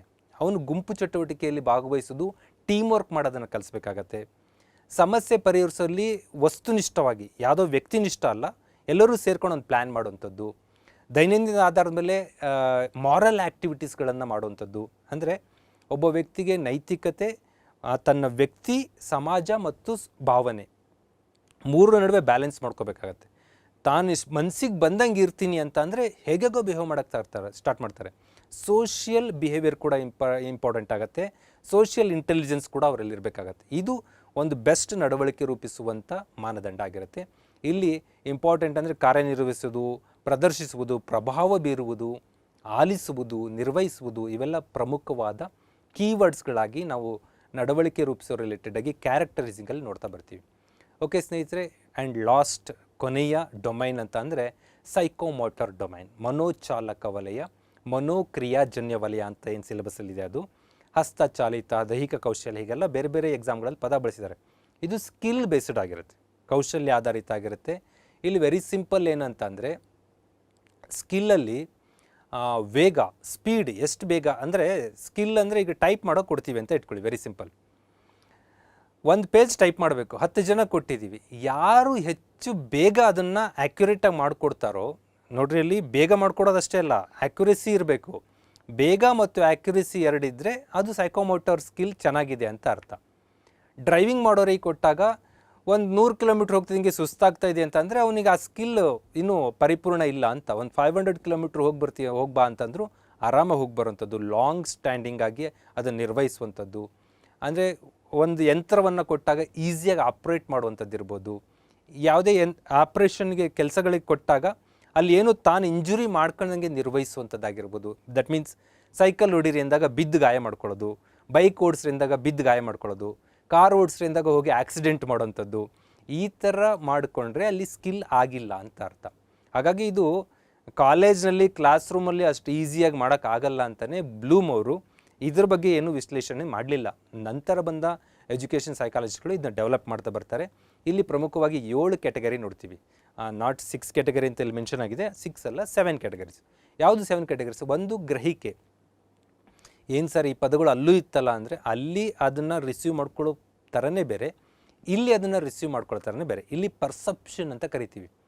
ಪರ್ಸೆಪ್ಷನ್ ಅಂದರೆ ನಮ್ಮ ಮೋಟಾರುಗಳಂದರೆ ನಮ್ಮ ಚಟುವಟಿಕೆಗಳೇನಿದೆ, ಆಂಗಿಕ ಚಟುವಟಿಕೆ. ಮೋಟಾರ್ ಅಂದರೆ ನೀವು ವೆಹಿಕಲ್ ಅನ್ಕೊಳ್ಳೋಂಗಿಲ್ಲ, ನಮ್ಮ ಆಂಗಿಕ ಚಟುವಟಿಕೆಗಳು ಸೆನ್ಸ್ ಸೂಚನೆಯನ್ನು ಫಾಲೋ ಮಾಡಬೇಕು. ಸೆನ್ಸ್ ಅಂದರೆ ಸಂವೇದನೆ. ಏನು ಕಣ್ಣು, ಕಿವಿ, ಮೂಗು, ನಾಲಿಗೆ, ಚರ್ಮ ಇದೆಯಾ, ಇದು ಸೆನ್ಸ್. ಇದರಿಂದ ಬರುವ ಸಿಗ್ನಲ್ಸ್ಗಳನ್ನು ತೆಗೆದುಕೊಂಡು ನಮ್ಮ ಚಟುವಟಿಕೆ ನಿರ್ವಹಿಸೋದು. ಉದಾಹರಣೆಗೆ ಈಗ ಯಾರೋ ಒಬ್ಬರು ಹಿಂಗೆ ಅಂತ ಇದ್ದಾರೆ, ಹಿಂಗೆ ಅಂತ ಇದ್ದಾರೆ ಅಂದರೆ ಬಾ ಬಾ ಅಂತ ಅರ್ಥ. ಹಿಂಗೆ ಅಂತ ಇದ್ದಾರೆ ಬಾಯ್ ಬಾಯ್ ಅಂತ ಅರ್ಥ. ಹಿಂಗೆ ಅಂತ ಇದ್ದಾರೆ ಹೋಗು ಹೋಗು ಅಂತ ಅರ್ಥ. ಇದನ್ನು ಸಿಗ್ನಲ್ಸ್ಗಳನ್ನು ಕಣ್ಣಿನಿಂದ ರಿಸೆಪ್ಟ್ ಮಾಡಿಕೊಂಡು ನಾವು ಅದನ್ನು ಅಳವಡಿಸ್ಕೊತೀವಿ. ದಿಸ್ ಈಸ್ ಕಾಲ್ಡ್ ಗ್ರಹಿಕೆ. ಒಂದು ಚೆಂಡನ್ನು ಹಿಂಗೆ ಮೇಲೆ ಎಸ್ತಿದ್ದಾನೆ, ಎಸ್ದಾಗ ಅದು ಇಲ್ಲೇ ಬಂದು ಬೀಳಲ್ಲ, ಅಲ್ಲೆಲ್ಲೋ ಬಂದು ಬೀಳುತ್ತೆ. ಅದು ಇಷ್ಟು ದೂರದಲ್ಲಿ ಬಂದು ಬೀಳುತ್ತೆ, ನಾನು ಅಲ್ಲಿಗೆ ಹೋಗಿ ಹಿಂಗೆ ಹಿಡ್ಕೊಂಡ್ರೆ ಕ್ಯಾಚ್ ಆಗುತ್ತದು ಅನ್ನೋದು ಕಲಿತಾರಲ್ಲ, ದಟ್ ಈಸ್ ಆಲ್ಸೋ ಪರ್ಸೆಪ್ಷನ್ ಆಗಿರುತ್ತೆ. ಹೀಗೆ ಪರ್ಸೆಪ್ಷನ್ 3-4 ಹಲವಾರು ಡೈಮೆನ್ಷನ್ಗಳಿದೆ. ಕಣ್ಣು, ಕಿವಿ, ಮೂಗಿನ ಸಂಬಂಧಪಟ್ಟಂಗಾದರೆ ಮನೇಲಿ ಅಡುಗೆ ಮಾಡ್ತಾಯಿದ್ದೀರಿ, ಒಂದು ಸ್ಮೆಲ್ ಬರ್ತಿಂಗೆ ನಿಮಗೆ ಗೊತ್ತಾಗತ್ತೆ ಕೆಳಗಡೆ ಏನೋ ಕರಡ್ತಾ ಇದೆ ಅಂತ. ಹೋಗಿ ಆ ಗ್ಯಾಸ್ನ ಟೆಂಪ್ರೇಚರ್ ಡೌನ್ ಮಾಡ್ತೀರಾ, ಫ್ಲೇಮನ್ನು ಡೌನ್ ಮಾಡಿದ್ದೀರಾ ಅಂತ ಅಂದರೆ ನಿಮಗೆ ಗೊತ್ತಾಯಿತು ಮೂಗು ಮೂಲಕ ಅಲ್ಲಿ ವ್ಯತ್ಯಾಸ ಆಗ್ತಿದೆ. ನೀವು ಫ್ಲೇಮ್ ಎಷ್ಟು ಡೌನ್ ಮಾಡ್ಬೇಕು ಅಷ್ಟು ಮಾಡ್ತೀರ. ಫುಲ್ ಡೌನ್ ಮಾಡಿದ್ರೆ ಆಫ್ ಆಗೋಗುತ್ತೆ. ಆಫ್ ಆದರೆ ಅಲ್ಲಿ ಆಹಾರ ಬೆಂದಿರಲ್ಲ, ಜಾಸ್ತಿ ಮಾಡಿದ್ರೆ ಕರೆಕ್ಟೋಗ್ತಾ ಇರುತ್ತೆ. ಈ ಎರಡು ನಡುವೆ ಬ್ಯಾಲೆನ್ಸ್ ಮಾಡೋದು, ದಿಸ್ ಈಸ್ ಕಾಲ್ಡ್ ಪರ್ಸೆಪ್ಷನ್ ಅಂತ ಕರಿತೀವಿ. ಇಲ್ಲಿ ಆಯ್ಕೆ ಮಾಡುವುದು, ವಿವರಿಸುವುದು, ಪತ್ತೆ ಮಾಡುವುದು ಸೆನ್ಸ್ ಮೂಲಕ, ಈ ಎಲ್ಲ ಅಂಶಗಳು ಬರ್ತವೆ. ನೆಕ್ಸ್ಟ್ ಹೊಂದಿಸುವುದು, ಸೆಟ್ ಮಾಡೋದು ಅಂತ. ಏನು ಸೆಟ್ ಮಾಡೋದು ಅಂತಂದರೆ ಒಂದು ವರ್ಕ್ ಮಾಡೋದಕ್ಕೆ ರೆಡಿ ಇದ್ದೀವಿ ಅಂತ, ಮಾನಸಿಕವಾಗಿ, ದೈಹಿಕವಾಗಿ, ಭಾವನಾತ್ಮಕವಾಗಿ 3 ಡೈಮೆನ್ಷನ್ ಪ್ರಿಪೇರ್ ಇರಬೇಕು. ಅಂದರೆ ನಿಮಗೆ ಸ್ಕಿಲ್ ಬರುತ್ತೆ ಅಂದ ಕೂಡಲೇ ಮಾನಸಿಕವಾಗಿ ರೆಡಿ ಇಲ್ಲ ಅಂದರೆ ನೀವು ಆ ಸ್ಕಿಲ್ ಮಾಡ್ತಾ ಏನೋ ಇಂಜುರಿ ಮಾಡ್ಕೋತೀರಾ ಅಂತ ಅರ್ಥ. ಎಮೋಷ್ನಲಿ ಕರೆಕ್ಟ್ ಇಲ್ಲ ಅಂದರೆ ಒಬ್ಬರು ಮಾನಸಿಕವಾಗೂ ಸರಿ ಇದ್ದಾನೆ, ದೈಹಿಕವಾಗೂ ಸರಿ ಇದ್ದಾನೆ, ಅವನಿಗೇನೋ ಭಾವನಾತ್ಮಕವಾಗಿ ಡಿಸ್ಟರ್ಬ್ ಆಗಿದೆ ಅಂದರೂ ಕೂಡ ಕಾರ್ ಡ್ರೈವರ್ ಆಕ್ಸಿಡೆಂಟ್ ಮಾಡೋ ಪಾಸಿಬಿಲಿಟಿ ಇರುತ್ತೆ. 3 ಥರ ಸಿದ್ಧತೆಗಳಾಗುವ ಮನಸ್ಥಿತಿ ಇದೆಯಲ್ಲ, ಇದನ್ನು ಸೆಟ್ ಅಂತ ಕರಿತೀವಿ. ಮೆಂಟಲಿ, ಫಿಸಿಕಲಿ ಆ್ಯಂಡ್ ಎಮೋಷ್ನಲಿ ಈ ಮ್ಯಾಚ್ ಆಗಬೇಕು, ಈ ಸೆಟ್. ಇಲ್ಲಿ ಸಿಂಪಲ್ ಅಂದರೆ ಉತ್ಪಾದನಾ ಪ್ರಕ್ರಿಯೆಯ ಹಲವು ಹಂತಗಳನ್ನು ತಿಳ್ಕೊಂಡು ಏನೇನು ಮಾಡಬೇಕು ಎಲ್ಲದನ್ನೂ ಕರೆಕ್ಟಾಗಿ ಜಡ್ಜ್ ಮಾಡಿ ಕಾರ್ಯನಿರ್ವಹಿಸುವುದು. ಒಬ್ಬರ ಸಾಮರ್ಥ್ಯ ಮತ್ತು ಮಿತಿ. ಒಬ್ಬ ವ್ಯಕ್ತಿ ತುಂಬ ಎಫಿಷಿಯೆಂಟಾಗಿ ಕೆಲಸ ಮಾಡ್ತಾನೆ, ಒಬ್ಬ ವ್ಯಕ್ತಿ ಸ್ವಲ್ಪ ಕಡಿಮೆ ಕೆಲಸ ಮಾಡ್ತಾನೆ. ಒಬ್ಬ ವ್ಯಕ್ತಿಯಲ್ಲೇ ಕೆಲವೊಂದು ವಿಚಾರದಲ್ಲಿ ಒಳ್ಳೆ ಸಮರ್ಥನಿದ್ದಾನೆ, ಕೆಲವೊಂದು ವಿಚಾರದಲ್ಲಿ ಸಮ್ ಲಿಮಿಟೇಷನ್ಸ್ ಇದೆ. ಅಂದರೆ ಒಬ್ಬ ಒಳ್ಳೆ ಟೀಚರ್ ಕ್ಲಾಸ್ ಮುಗಿದ್ಕೊಳ್ಳೆ ಹೊರಗಡೆ ಹೋಗಿ ಸಿಗರೇಟ್ ಸೇರ್ತಾ ಇದ್ದಾರೆ ಇಟ್ಕೊಳ್ಳಿ, ಕ್ಲಾಸ್ ರೂಮಿಗೆ ಬಂದರೆ ಬೆಸ್ಟ್ ಟೀಚರ್, ಹೊರಗಡೆ ಹೋದರೆ ದಮ್ ಹೊಡಿತಾರೆ. ಇದು ಒಬ್ಬರ ಸಾಮರ್ಥ್ಯ ಇದೆ, ಅವ್ರದ್ದು ಮಿತಿ ಇದೆ. ಇದನ್ನು ಐಡೆಂಟಿಫೈ ಮಾಡೋವಂಥದ್ದು. ಅಂದರೆ ಇಲ್ಲಿ ನಾನು ಭಾವನಾತ್ಮಕಕ್ಕೆ ಬಂತಿದ್ದು, ನಾನು ಹೇಳಿದ ಎಕ್ಸಾಂಪಲ್ಲು ಒಬ್ಬರ ಎಬಿಲಿಟಿ, ಅವನಿಗೆ ಏನು ಕೆಲಸ ಕೊಡಬೇಕು, ಏನು ಕೊಡಬಾರ್ದು. ಅಂದರೆ ಗಾರ್ಮೆಂಟ್ ಇದೆ ಇಟ್ಕೊಳ್ಳಿ, ಸಿಂಪಲ್. ಗಾರ್ಮೆಂಟಲ್ಲಿ ಬಟ್ಟೆ ಕಟ್ ಮಾಡೋದಿರುತ್ತೆ, ಸ್ಟಿಚ್ ಮಾಡೋದಿರುತ್ತೆ, ಐರನ್ ಮಾಡೋದಿರುತ್ತೆ, ಪ್ರೆಸ್ಸಿಂಗ್ ಮಾಡೋದಿರುತ್ತೆ, ಡೈಯಿಂಗ್ ಮಾಡೋದಿರುತ್ತೆ, ಮಲ್ಟಿಪಲ್. ಆ ಎಲ್ಲದೂ ಒಬ್ಬ ವ್ಯಕ್ತಿಗೆ ಚೂರು ಗೊತ್ತಿರುತ್ತೆ ಗಾರ್ಮೆಂಟ್ ವರ್ಕರ್ ಅಂದಮೇಲೆ. ಆದರೆ ಅವನ ಸ್ಪೆಷಲೈಸೇಷನ್ ಏನು, ಸ್ಟಿಚಿಂಗಲ್ಲಿದ್ದಾನ, ಕಟ್ ಮಾಡೋದ್ರಲ್ಲಿದ್ದಾನ, ಡೈಯಿಂಗ್ ಮಾಡೋದ್ರಲ್ಲಿದ್ದಾನ, ಯಾವ ಕಡೆ ಅವನು ಸ್ಕಿಲ್ಡ್ ಆಗಿದ್ದಾನೆ ಅದನ್ನು ಗುರುತಿಸಿ ಕೊಡೋವಂಥದ್ದು, ದಟ್ ಈಸ್ ಸೆಟ್ ಅಂತ ಕರಿತೀವಿ. ಹೊಸ ಪ್ರಕ್ರಿಯೆ, ಹೊಸ ಕಲಿಕೆಗೆ ಪ್ರೇರಣೆ ಮಾಡೋದು. ಅಂದರೆ ಮಾನಸಿಕ, ದೈಹಿಕ, ಭಾವನಾತ್ಮಕ ಸೇರಿದಾಗ ನಾನು ಹೇಗೆ ಸಕ್ಸಸ್ ಕಾಣ್ತೀನಿ ಅಂದಾಗ 3 ಕೂಡಿಸಿಕೊಳ್ಳುವಂಥ ಸೆಟ್ ಮಾಡುವಂಥ ಪ್ರಯತ್ನ ಮಾಡ್ತಾರೆ. ಇದನ್ನು ನಾವು ಹೊಂದಿಸುವುದು ಅಂತ ಕರಿತೀವಿ. Next guided response. ಇದು ಕನ್ನಡ ನಾನೇ ಭಾಷಾಂತರ ಮಾಡಿರೋದು, ಮಾರ್ಗದರ್ಶಿ ಪ್ರತಿಕ್ರಿಯೆ ನಂಗೆ ಅಷ್ಟು ಚೆಂದ ಅನಿಸ್ತಾ ಇಲ್ಲ. ಗೈಡೆಡ್ ರೆಸ್ಪಾನ್ಸ್ ಅಂತ ಅಂದರೆ ಅನುಕರಣೆ ಮತ್ತು ಪ್ರಯೋಗ ಪ್ರಮಾದದ ಮೂಲಕ. ಅಂದರೆ ಕೆಲವೊಂದು ನಾವೇನು ಮಾಡ್ತೀವಿ, ಯಾರೋ ಮಾಡ್ತಾ ಇದ್ದಾರೆ ಅದನ್ನು ಅನುಕರಣೆ ಮಾಡ್ತಾ ಇರ್ತೀವಿ. ದಟ್ ಮೀನ್ಸ್ ಈಗ ಬೇರೆ ಬೇರೆ ನ್ಯಾಷನಲ್ ಲೆವೆಲ್ ಯೂಟ್ಯೂಬರ್ಗಳು ಕೆಲವರು ಪಾಠ ಮಾಡುವ, ಕೆಲವರು ಮೋಟಿವೇಶನ್ ಮಾಡೋದನ್ನು ನಾನು ಅನುಕರಣೆ ಮಾಡಿ ಮಾಡ್ತಾಯಿರ್ತೀನಿ. ಕೆಲವೊಂದು ಅವ್ರಿಗಿಂತ ಯಾರೂ ಮಾಡದೇ ಇರೋಂಥ ಹೊಸ ವಿಚಾರ ತಂದು ನಾನೇ ಪ್ರಯೋಗ ಮಾಡ್ತಾಯಿರ್ತೀನಿ. ಕೆಲವೊಮ್ಮೆ ಪ್ರಮಾದಗಳು ಆಗ್ತಾಯಿರ್ತವೆ. ಪ್ರಮಾದ ಎಲ್ಲ ನೋಡಿರ್ತೀವಲ್ಲ, ಪ್ರಮಾದ ಮೀನ್ಸ್ ತಪ್ಪುಗಳಾಗ್ತಾ ಇರ್ತವೆ, ಆಗಬಾರ್ದು ಅಂತ ಎಲ್ಲ. ಅನುಕರಣೆ ಮಾಡಿ ಆಗಿರ್ಬೋದು, ಪ್ರಯೋಗ ಮಾಡಿ ಆಗಿರ್ಬೋದು, ಪ್ರಮಾದ ಮಾಡಿ ಆಗಿರ್ಬೋದು. ಈ ಮೂಲಕ ಸಂಕೀರ್ಣವಾದ ಕೌಶಲ್ಯವನ್ನು ಕಲಿಯುವ ಪ್ರಯತ್ನ ಮಾಡ್ತಾ ಇರ್ತೀವಲ್ಲ, ದಿಸ್ ಈಸ್ ಗೈಡೆಡ್ ರೆಸ್ಪಾನ್ಸ್ ಅಂತ. ಅರ್ಥ ಆಯಿತು ಅನ್ಕೋತೀನಿ. ಅಂದರೆ ಇನ್ನೊಬ್ರನ್ನ ಫಾಲೋ ಮಾಡಿ ಕಲಿಯುವಂಥದ್ದು. ಒಬ್ಬರು ಬೈಕ್ ಓಡಿಸ್ತಾ ಇದ್ದಾರೆ, ಸುಮ್ಮನೆ ನೋಡಿ ಇದಕ್ಕೆಂದ್ರೆ ಇವ್ನು ಬೈಕ್ ಹಿಡ್ಕೊಳ್ಳೋದು. ಒಬ್ಬ ಕುದುರೆ ಓಡಿಸೋದನ್ನು ನೋಡಿ ಇವ್ನು ಕುದುರೆ ಓಡಿಸೋಕೆ ಹೋಗೋದು. ಪ್ರಯೋಗಗಳ ಮೂಲಕ ಅವ್ರು ಹೇಗೆ ಮಾಡ್ತಾರೆ ಅದನ್ನು ನೋಡಿ ನಾನು ಪ್ರಯೋಗ ಮಾಡೋಕ್ಕೆ ಪ್ರಯತ್ನ ಮಾಡೋವಂಥದ್ದು. ಕೆಲವೊಮ್ಮೆ ಏನೂ ಗೊತ್ತಿಲ್ಲದೆ ನಾವೇ ಸ್ಟಾರ್ಟ್ ಮಾಡಿಕೊಂಡು ಪ್ರಮಾದ ಮಾಡ್ಕೊಳ್ಳೋ ಮೂಲಕನೂ ಕಲಿಕೆ ಆಗ್ಬೋದು. ಇದನ್ನು ನಾವು ಗೈಡೆಡ್ ರೆಸ್ಪಾನ್ಸ್ ಅಂತ ಕರಿತೀವಿ. ಇಲ್ಲಿ ಗಣಿತದ ಸಮೀಕರಣ ಇದೆ, ಪ್ರಾಬ್ಲಮ್ ಇದೆ, ಆ ಪ್ರಾಬ್ಲಮನ್ನು ನೋಡಿಕೊಂಡು ನಾನು ಕಲಿಯುವಂಥ ಪ್ರಕ್ರಿಯೆ ಮಾಡುವಂಥದ್ದು. ಮಾಡೆಲ್ಗಳನ್ನ ಕ್ರಿಯೇಟ್ ಮಾಡೋದು. ನೀವೇನು ಪಿರಮಿಡ್ಡು ಅದು ಇದು ಹೇಳ್ತಾ ಇರ್ತೀರಿ, ಪಿರಮಿಡ್ ಕ್ಲಾಸ್ ರೂಮಲ್ಲಿ ಬಂದು ನಾವು ಹೊರಗಡೆ ಸ್ಯಾಂಡಲ್ಲಿ ಅದನ್ನು ನಿರ್ಮಿಸುವಂಥದ್ದು. ಆ್ಯಂಡ್ ಬೋಧಕರು ಸನ್ನೆ ಮಾಡಿದಾಗ ಅವಕ್ಕೆಲ್ಲ ನಾವು ರೆಸ್ಪಾನ್ಸ್ ಮಾಡೋದು. ಇವೆಲ್ಲ ಗೈಡೆಡ್ ರೆಸ್ಪಾನ್ಸ್ಗಳಾಗಿರ್ತವೆ. ಇಲ್ಲಿ ಕಾಪಿ ಮಾಡೋದು, ನಕಲು ಮಾಡೋದು ಅಂದರೆ ನೀವು ಎಕ್ಸಾಮಲ್ಲಿ ಕಾಪಿ ಮಾಡೋದು ಅಂತಲ್ಲ, ಒಬ್ಬರು ಸ್ಟೈಲನ್ನು ನಾವು ಕಾಪಿ ಮಾಡೋದು. ಅವ್ರು ಹೇಗೆ ಮಾತಾಡ್ತಾರೆ ಹಾಗೆ ಮಾತಾಡೋ ಪ್ರಯತ್ನ ಮಾಡೋದು. ಅವ್ರು ಕ್ಲೂ ಕೊಡ್ತಾ ಇರ್ತಾರೆ, ಆ ಕ್ಲೂಗಳನ್ನು ಪಾಲಿಸ್ಕೊಂಡು ಹೋಗೋಂಥದ್ದು. ಇವೆಲ್ಲ ಮಾಡೋ ಮೂಲಕ ಅನುಸರಿಸಿ ನಾವು ಸಕ್ಸಸ್ ಕಾಣಬೇಕು. ನೆಕ್ಸ್ಟ್ ಬರೋಣ ಯಾಂತ್ರಿಕತೆ. ಯಾಂತ್ರಿಕತೆ ಮೀನ್ಸ್ ಮೂಲ ಪ್ರಾವೀಣ್ಯತೆ, ಮೆಕ್ಯಾನಿಸಮ್ ಅಂತ ಕರಿತೀವಿ. ಅಂದರೆ ಒಂದು ಕಾಂಪ್ಲೆಕ್ಸ್ ಆದ ಕೌಶಲ್ಯ ಇದೆ, ಅದು ಕಾಂಪ್ಲೆಕ್ಸ್ ಆದ ಕೌಶಲ್ಯವನ್ನು ಕಲಿಯೋಕ್ಕೆ ನಮ್ಮಲ್ಲಿ ಏನು ಆತ್ಮವಿಶ್ವಾಸ ಇದೆ, ಏನು ಚಲನಾ ನಿರ್ವಹಣಾ ಕೌಶಲ್ಯ ಇದೆ, ಅದು ಇಂಪಾರ್ಟೆಂಟ್ ಆಗುತ್ತೆ. ಇಲ್ಲಿ ಕಂಪ್ಯೂಟರ್ ಬಳಸೋದು, ನಾವು ಕಂಪ್ಯೂಟರ್ ಬಳಸೋದು ಒಂದಿನ ಕಲಿಯೋಕ್ಕಾಗಲ್ಲ. ಅಲ್ಲಿ ಮೌಸ್ ಆಪ್ರೇಟಿಂಗು, ಕೀಬೋರ್ಡ್ ಆಪ್ರೇಟಿಂಗು, ಅದ್ರ ಬಗ್ಗೆ ತಿಳ್ಕೊಳ್ಳೋದು ಇವೆಲ್ಲ ಇರುತ್ತೆ. ಪರ್ಸ್ನಲ್ ಕಂಪ್ಯೂಟರ್ನ ಬಳಸುವಂಥದ್ದಾಗಿರ್ಬೋದು. ಆ್ಯಂಡ್ ದೆನ್ ನಲ್ಲಿ ಒಂದು ಸೋರ್ತಾ ಇದೆ, ಅದನ್ನು ಕಟ್ಟುವಂಥದ್ದು. ನಲ್ಲಿ ಸೋರ್ದ ಕಟ್ಟೋದು ನಾವೆಲ್ಲ ಮಾಡಿರ್ತೀವಿ. That is a skill. ತುಂಬ ಜನ ನಲ್ಲಿ ಸೋರೋದನ್ನು ಬಂದ್ ಮಾಡೋಕ್ಕೆ ಹೋಗಿ ಮೈಯೆಲ್ಲ ನೆನೆಸ್ಕೊಂಡ್ಬಿಟ್ಟಿರ್ತಾರೆ. ಕೆಲವರು ಎಷ್ಟು ಈಸಿಯಾಗಿ ಬಂದು ಅದನ್ನು ಒಂದು ಚೂರು ಮೈಗೆ ಬಟ್ಟೆಗೆ ನೀರು ನೆನೆಸ್ಕೊಂಡು ಕಟ್ಟೋಗ್ತಾರೆ. ದಟ್ ಈಸ್ ಮೂಲ ಪ್ರಾವೀಣ್ಯತೆ, ಮೆಕ್ಯಾನಿಸಮ್ ಅಂತ ಕರಿತೀವಿ. ಕಾರ್ ಡ್ರೈವಿಂಗ್ ಮಾಡೋದು ಅಷ್ಟೇ. ಕಾರ್ ಡ್ರೈವಿಂಗ್ ಮಾಡ್ಬೇಕಾದ್ರೆ ನಾನು ಮೋಟಿವೇಶನ್ ಸೆಷನ್ಲ್ಲ ಹೇಳ್ತಾ ಇರ್ತೀನಿ, ಯಾರಿಗೆ ಗಂಟೆ ಇಟ್ಕೊಂಡು ಗಂಟೆ ಬಾರಿಸ್ತಾ ಯಾರಿಗೆ ಉದಿನ ಕಡ್ಡಿ ಬೆಳಗೋಕ್ಕೆ ಬರುತ್ತೋ ಅವರು ಬೆಸ್ಟ್ ಕಾರ್ ಡ್ರೈವರ್ ಆಗ್ತಾರೆ ಅಂತೇಳಿ. ಯಾಕೆ ಅಂದರೆ ಸ್ಟೇರಿಂಗ್ ಈ ಕೈದೇ ಬೇರೆ ಕೆಲಸ ಇರುತ್ತೆ, ಗೇರ್ ಹಾಕೋದು ಈ ಕೈದೇ ಬೇರೆ ಕೆಲಸ ಇರುತ್ತೆ. ಇಲ್ಲಿ ದೊಡ್ಡ ಸ್ಕಿಲ್ ಆಪ್ರೇಟ್ ಆಗ್ತಾ ಇರುತ್ತೆ. ಬಟ್ ಭಾಳ ಜನರು ಪೂಜೆ ನೀವು ನೋಡಿರ್ತೀವಿ, ಹಿಂಗೆ ಅನ್ಬೇಕಾದ್ರೆ ಹಿಂಗೆ ಆಗ್ತಾ ಇರುತ್ತೆ. ಹಿಂಗೆ ಆಗ್ತಾ ಇದೆ ಅಂದರೆ ಅವರು ಡ್ರೈವರ್ ಆಗೋಕ್ಕೆ ಫಿಟ್ ಇಲ್ಲ ಅಂತ ಅರ್ಥ. ಡ್ರೈವರ್ ಆಗೋಕ್ಕೆ ಪರ್ಫೆಕ್ಟ್ ಆಗಬೇಕು ಅಂದರೆ ಫಸ್ಟ್ ಗಂಟೆ ಬಾರಿಸಿ ಪೂಜೆ ಮಾಡೋದು ಕರೆಕ್ಟಾಗಿ ಕಲ್ತ್ಕೊಂಡ್ಬಿಟ್ರೆ ನೀವು ಡ್ರೈವಿಂಗ್ ಕಲಿತೀರ. ಸಿಂಪಲ್ ಸ್ಕಿಲ್ಗಳಿವು. ಈ ಸ್ಕಿಲ್ಗಳ ಕಲಿಸಿ ಜೋಡಣೆಗಳನ್ನು ಕೋಆರ್ಡಿನೇಷನ್ಗಳನ್ನು ಮಾಡಬೇಕು ಅನ್ನೋದು ಇಲ್ಲಿ ಹೇಳ್ತಾರೆ ಮೆಕ್ಯಾನಿಸಮಲ್ಲಿ. ನೆಕ್ಸ್ಟ್ ಬರೋಣ ಸಂಕೀರ್ಣ ಪ್ರತಿಕ್ರಿಯೆ, ಎಕ್ಸ್ಪರ್ಟೈಸ್ ಆಗೋದು. ಕಾಂಪ್ಲೆಕ್ಸ್ ಓವರ್ಟ್ ರೆಸ್ಪಾನ್ಸ್ ಅಂತ ಕರೀತಾರೆ ಇದನ್ನ ಅವ್ರ ಭಾಷೆಯಲ್ಲಿ, ಇನ್ ಸೈಕಾಲಜಿ ಮೂಲ ಭಾಷೆ, ಅಥವಾ ಸಂಕೀರ್ಣ ಪ್ರತಿಕ್ರಿಯೆ. ನಿಮ್ಮ ಭಾಷೆಯಲ್ಲಿ ಎಕ್ಸ್ಪರ್ಟೈಸ್ ಆಗೋದು. ಎಕ್ಸ್ಪರ್ಟೈಸ್ ಅಂದರೆ ಒಂದು ಮಾಡೆಲಲ್ಲಿ 100% ನಾವು ಆ್ಯಕ್ಯುರೇಸಿ ತೋರಿಸೋದು, ಪ್ರಾವೀಣ್ಯತೆ. ಅಂದರೆ ಟೀಚಿಂಗ್ ಮಾಡ್ತಾರೆ ಅಂದರೆ ದಟ್ ಈಸ್ ಪಕ್ಕನಪ್ಪ, ಅದಕ್ಕಿಂತ ಇನ್ನೇನು ಬೇಕಾಗಿಲ್ಲ ಅಂತ. ಈ ಕೆಲವೊಂದು ಫಿಲಮ್ ನೋಡ್ಕೊಂಬರ್ತೀರಾ, ಅವ್ನು ಯಾವನ್ ಗುರು ಅವನು ಆ್ಯಕ್ಟಿಂಗೇ ಬರಲ್ಲ ಅಂದ್ಬಿಡ್ತೀರಾ. ಅಂದರೆ ನಿಮ್ಮ ಪ್ರಕಾರ ಈಸ್ ನಾಟ್ ಪರ್ಫೆಕ್ಟ್, ಎಕ್ಸ್ಪರ್ಟ್ ಆಗಿಲ್ಲ ಅಂತ ಅರ್ಥ. ಯಾವುದೋ ಮ್ಯೂಸಿಕ್ ಹೇಳ್ತಾ ಇರ್ತೀರಾ, ಈ ಮ್ಯೂಸಿಕ್ ಏನು ಗುರು ಚೆನ್ನಾಗಿಲ್ಲ ಅಂತೀರಾ, ಅಂದರೆ ದಟ್ಸ್ ನಾಟ್ ಎಕ್ಸ್ಪರ್ಟೈಸ್ ಮ್ಯೂಸಿಕ್. ನಿಖರತೆ, ತ್ವರಿತವಾಗಿ ಆ್ಯಕ್ಯುರೇಟ್ ಆಗಿರಬೇಕು, ದಿಸ್ ಈಸ್ ಕಾಲ್ಡ್ ಎಕ್ಸ್ಪರ್ಟೈಸ್ ಅಂತ. ಅಂದರೆ ನಿಮಗೆ ಕಾರ್ ಓಡ್ಸೋಕ್ಕೆ ಬರುತ್ತೆ, ನಿಮ್ಮ ಹಳ್ಳಿಯಲ್ಲಿ ಓಡಿಸ್ತೀರಾ. ಬೆಂಗಳೂರು ಸಿಟಿನೋ ಮುಂಬೈ ಸಿಟಿನೋ ಕರ್ಕೊಂಬಂದರೆ ನೀವು ಹಾರ್ಟ್ ಅಟ್ಯಾಕಾಗಿ ನಿಂತ್ಕೊಂಡ್ಬಿಡ್ತೀರ. ಯಾಕಂದರೆ ಆ ಟ್ರಾಫಿಕ್ ನೋಡಿ ನಾನು ಕಾರ್ ಡ್ರೈವರ್ ಹೌದೋ ಅಲ್ಲ ಅಂತ ಮರ್ತೋಗ್ಬಿಡುತ್ತೆ ನಿಮಗೆ.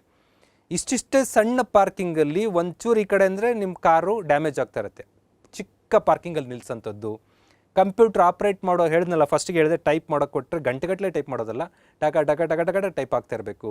ಆ ಮ್ಯೂಸಿಕ್ ಇನ್ಸ್ಟ್ರೂಮೆಂಟ್ಗಳನ್ನ ನುಡಿಸೋದಾಗಿರ್ಬೋದು, ಇವೆಲ್ಲ ಎಕ್ಸ್ಪರ್ಟೈಸ್ ಅಂತ ಕರಿತೀವಿ. ನಿಮಗೆ ಬರುತ್ತೆ, ಆ ಸ್ಕಿಲ್ನಲ್ಲಿ ಎಕ್ಸ್ಪರ್ಟೈಸ್ ಆಗೋಂಥದ್ದು. ಕಾರ್ ಡ್ರೈವ್ ಹಳ್ಳಿಯಲ್ಲಿ ಮಾಡೋಕ್ಕೆ ಬರುತ್ತೆ, ಸಿಟಿಯಲ್ಲಿ ಬಂದರೂ ಮಾಡೋಕ್ಕೆ ಬರೋದು. ಹಳ್ಳಿಯಲ್ಲೂ ಬರುತ್ತೆ, ಸಿಟಿಯಲ್ಲೂ ಬರುತ್ತೆ, ಘಾಟ್ ಸೆಕ್ಷನಲ್ಲಿ ಮಾಡೋಕ್ಕೆ ಬರೋಂಥದ್ದು. These are called expertise in that ಈ ಸೆಕ್ಟರ್ ಅಂತ ಕರಿತೀವಿ. ಓಕೆ ಸ್ನೇಹಿತರೆ, ಅಳವಡಿಕೆ, ಅಡ್ಯಾಪ್ಟೇಷನ್ ಅಂತ. ಅಂದರೆ ಒಬ್ಬ ವ್ಯಕ್ತಿ ಒಂದು ಮಾಡೆಲನ್ನು ರೆಡಿ ಮಾಡಿದ್ದಾರೆ, ಅದನ್ನು ಅಡ್ಯಾಪ್ಟ್ ಮಾಡ್ಕೊಳ್ಳೋಂಥದ್ದು. ಅಂದರೆ ಅನಿರೀಕ್ಷಿತ ಅನುಭವಗಳಿಗೆ ಪರಿಣಾಮಕಾರಿಯಾಗಿ ಪ್ರತಿಸ್ಕರಿಸಬೇಕು ಅಂತ ಅಂದರೆ ನಾವು, ಅಂದರೆ ಇದುವರೆಗೂ ನೋಡಿರಲ್ಲ ನಾವು, ದಿಢೀರಂತ ಹೊಸ ಇನ್ಸಿಡೆಂಟ್ ಬರುತ್ತೆ. ಆ ಹೊಸ ಇನ್ಸಿಡೆಂಟ್ ಬಂದಾಗ ಅದಕ್ಕೆ ನಾವು ಪ್ರತಿಕ್ರಿಯಿಸಬೇಕು ಅಂತಂದರೆ ನಮಗೆ ಅಡ್ಯಾಪ್ಟೇಷನ್ ಆಗಿರಬೇಕು. ಕಲಿಯುವರ ಅಗತ್ಯತೆಗಳನ್ನ ಪೂರೈಸಲು, ಸೂಚನೆಗಳನ್ನು ಮಾರ್ಪಡಿಸಲು ನಾವು ನೆರವಾಗಬೇಕು. ಅಂದರೆ ಇಷ್ಟು ದಿವಸ ನೀವು ನಿಮ್ಮನೇಲಿರೋ ಕಾರ್ ಓಡಿಸಿದ್ದೀರಾ, ಅಡಾಪ್ಟೇಷನ್ ವೆರಿ ಸಿಂಪಲ್ ಇಷ್ಟೇ. ನಿಮ್ಮಲ್ಲಿರೋ ಕಾರ್ ಓಡಿಸಿದ್ದೀರಾ, ಯಾರೋ ಕಾರ್ ಕೊಟ್ಟು ಬೇರೆ ಒಂದು ಫಾರ್ಚುನರ್ ಕಾರನ್ನು ಇನ್ನೋವನ್ನು ಕೊಟ್ಬಿಟ್ಟಿದ್ದಾರೆ. ಫಾರ್ಚುನರು ಇನ್ನೋವಾ SUV ಕೊಟ್ಟಾಗ ನೀವು ನನಗೆ ಬರಲ್ಲ ಅಂತ ಹೇಳೋದಲ್ಲ, ಆ ಮೂಲತಃ ನಿರ್ವಹಿಸಿದ ಯಂತ್ರದೊಂದಿಗೆ ಕಾರ್ಯ ನಿರ್ವಹಿಸೋದಿದೆಯಲ್ಲ, ದಿಸ್ ಈಸ್ ಅಳವಡಿಕೆ, ಅಡ್ಯಾಪ್ಟ್ ಮಾಡ್ಕೊಳ್ಳೋಂಥದ್ದು. ನನಗೆ ಬರಲ್ಲ ಅಂಥೇಳಿ ಎಸ್ಕೇಪ್ ಆಗೋದು ವೆರಿ ಈಸಿ. ನಾನು ಬರುತ್ತೆ, ನಾನು ಟ್ರೈ ಮಾಡ್ತೀನಿ ಅಂತ ಹೋಗೋದಿದೆಯಲ್ಲ, ಆ ಟ್ರೈ ಮಾಡ್ತೀನಿ ಅಂತ ಹೋಗುವ ಒಂದು ಇದೇನಿದೆ ಕೌಶಲ್ಯ, ದಟ್ ಈಸ್ ಕಾಲ್ಡ್ ಅಡ್ಯಾಪ್ಟೇಷನ್ ಅಂತ ಕರಿತೀವಿ. ಹೊಂದಿಕೊಳ್ಳುವುದು, ಬದಲಾಯಿಸುವುದು. ಬ್ಲ್ಯಾಕ್ ಬೋರ್ಡಲ್ಲಿ ಬರಿತಾ ಇರ್ತಾರೆ, ಇದಕ್ಕಿದಂಗೆ ವೈಟ್ ಬೋರ್ಡು ಮಾರ್ಕರ್ ಕೊಟ್ಟರೆ ಅದ್ರ ಮೇಲೆ ಬರಿಬೇಕು, ಡಿಜಿಟಲ್ ಬೋರ್ಡ್ ಕೊಟ್ಟರೆ ಅದ್ರ ಮೇಲೆ ಬರಬೇಕು. ಟೀಚರ್ಗಳಲ್ಲಿ ಮಾರ್ಪಡಿಕೆ ಅಡ್ಯಾಪ್ಟೇಷನ್ ಹೇಳೋದಿಷ್ಟೇ. Black board, then white board and marker, then digital board, ಎಲ್ಲದ್ರ ಮೇಲೆ ಬರೆಯೋದು. ಅದೆಲ್ಲೋದು ಆದಮೇಲೆ ಟ್ಯಾಬ್ ಹಿಡ್ಕೊಂಡು ಟ್ಯಾಬ್ ಮೇಲೆ ಬರೀರಿ, ಡಿಸ್ಪ್ಲೇ ತೋರಿಸಿದ್ರೆ ಅದಕ್ಕೂ ನೀವು ಸ್ವಿಚ್ ಓವರ್ ಆಗಂತಿರಬೇಕು. Adaptation means switch over to any changes, that is called adaptation. Okay ಸ್ನೇಹಿತರೆ, ಮೂಲ ಇದು ಕೂಡ highest level in the skill. ಏನಂದರೆ ಆರಿಜಿನೇಷನ್ ಅಂತ ಪದ ಬಳಸ್ತಾರೆ ಅವರು. ಆರಿಜಿನೇಷನ್ ಅಂದರೆ ಹೊಸದು ಕ್ರಿಯೇಟ್ ಮಾಡಬೇಕು. ನೀವು ಯಾರೋ ಮಾಡಿದ್ದನ್ನು ಫಾಲೋ ಮಾಡ್ಕೊಂಡು ಅವ್ರು ನೋಡ್ಕೊಂಡು ಕಲ್ತ್ಕೊಂಡ್ರಿ, ಇವ್ರು ನೋಡ್ಕೊಂಡು ಕಾರ್ ಡ್ರೈವ್ ಕಲ್ತ್ರಿ, ಇವ್ರು ನೋಡ್ಕೊಂಡು ಬೈಕ್ ಓಡಿಸೋ ಕಲ್ತ್ರಿ ಅನ್ನೋದ್ರ ಜೊತೆಗೆ ನೀವೇನು ಹೊಸದನ್ನು ಸೃಷ್ಟಿ ಮಾಡಿದ್ರಿ ಅನ್ನೋದು ಹೇಳೋದು. ಹೊಸ ಸಿದ್ಧಾಂತಗಳ ನಿರ್ಮಾಣ ಅಂತಾರೆ ಇವರು. ಹೊಸ ಸಮಗ್ರ ಮಾಡ್ಯೂಲ್ನ ರೆಡಿ ಮಾಡೋದು. ಏನು ವರ್ಕೌಟ್ಗಳಿತ್ತು ಅಂದರೆ ಎಕ್ಸಸೈಸ್ ಮಾಡೋವಂಥದ್ದು. ಎಕ್ಸಸೈಸ್ ನಡುವೆ ಏರೋಬಿಕ್ಸ್ ಅಂತ ಒಬ್ಬ ಇಂಟ್ರೊಡ್ಯೂಸ್ ಮಾಡ್ತಾರೆ. ಸೂರ್ಯ ನಮಸ್ಕಾರ ಅಂತ ಒಬ್ಬರು ಋಷಿ ಮುನಿಗಳು ಇಂಟ್ರೊಡ್ಯೂಸ್ ಮಾಡ್ತಾರೆ. ಯೋಗ ಇತ್ತು, ಯೋಗದ ನಡುವೆ ಸೂರ್ಯ ನಮಸ್ಕಾರ. ಅದೇ ಬಾಡಿ ಬೆಂಡಿಂಗ್, ಬಾಡಿ ಇದು ಮಾಡೋದೆ, ಅದ್ರಲ್ಲಿ ಸೂರ್ಯ ನಮಸ್ಕಾರ ಅನ್ನೋ ಹೊಸ ಮಾಡಲ್. ಅದೇ ಹಾರೋದು, ಜಂಪ್ ಮಾಡೋದು, ಮ್ಯೂಸಿಕ್ ಎಕ್ತಂಗೆ ಸ್ಟೆಪ್ ಹಾಕೋದು, ಅದರಲ್ಲೇ ಜಿಮ್ನಾಸ್ಟಿಕ್ ಅನ್ನೋದು. ಹೀಗೆ ಹೊಸ ಮಾಡೆಲ್ಗಳನ್ನ ಇಂಟ್ರೊಡ್ಯೂಸ್ ಮಾಡ್ತೀವಲ್ಲ ಸ್ಕಿಲ್ ಏರಿಯಾದಲ್ಲಿ, ದಟ್ ಈಸ್ ಕಾಲ್ಡ್ ಆರಿಜಿನೇಷನ್. ಹೊಸದನ್ನು ನಿರ್ಮಾಣ ಮಾಡೋದು. ಈಗ ನದಿಯ ಮೇಲೆ ದೋಣಿ ಹೋಗ್ತಾಯಿತ್ತು ನೋಡಿದ್ದೀವಿ, ನದಿಯ ಮೇಲೆ ಬೋಟ್ ಹೋಗ್ತಾಯಿತ್ತು ನೋಡಿದ್ವಿ. ನದಿ ಮೇಲೆ ತೇಲುವ ಒಂದು ಬ್ರಿಡ್ಜ್ ಕ್ರಿಯೇಟ್ ಮಾಡಿ ಅದ್ರ ಮೇಲೆ ನಡ್ಕೊಂಡು ಹೋಗ್ಬೋದು ನೀವು ಅನ್ನುವಂಥ ಕಾನ್ಸೆಪ್ಟನ್ನು ರೆಡಿ ಮಾಡ್ತಾರೆ. ಕರ್ನಾಟಕದಲ್ಲಿ ಹೊಸದಾಗಿ ಮಲ್ಪೆನಲ್ಲಿ ಲಾಂಚ್ ಆಗಿದೆ, ಅಂದರೆ ಸಮುದ್ರದ ಮೇಲೆ ತೇಲುವ ಬ್ರಿಡ್ಜ್ ಅಂತ. ಹೀಗೆ ಹೊಸದನ್ನು ಕ್ರಿಯೇಟ್ ಮಾಡೋದನ್ನು ಆರಿಜಿನೇಷನ್ ಅಂತ ಕರಿತೀವಿ. ಇದು ಮೂಲ ಕೌಶಲ.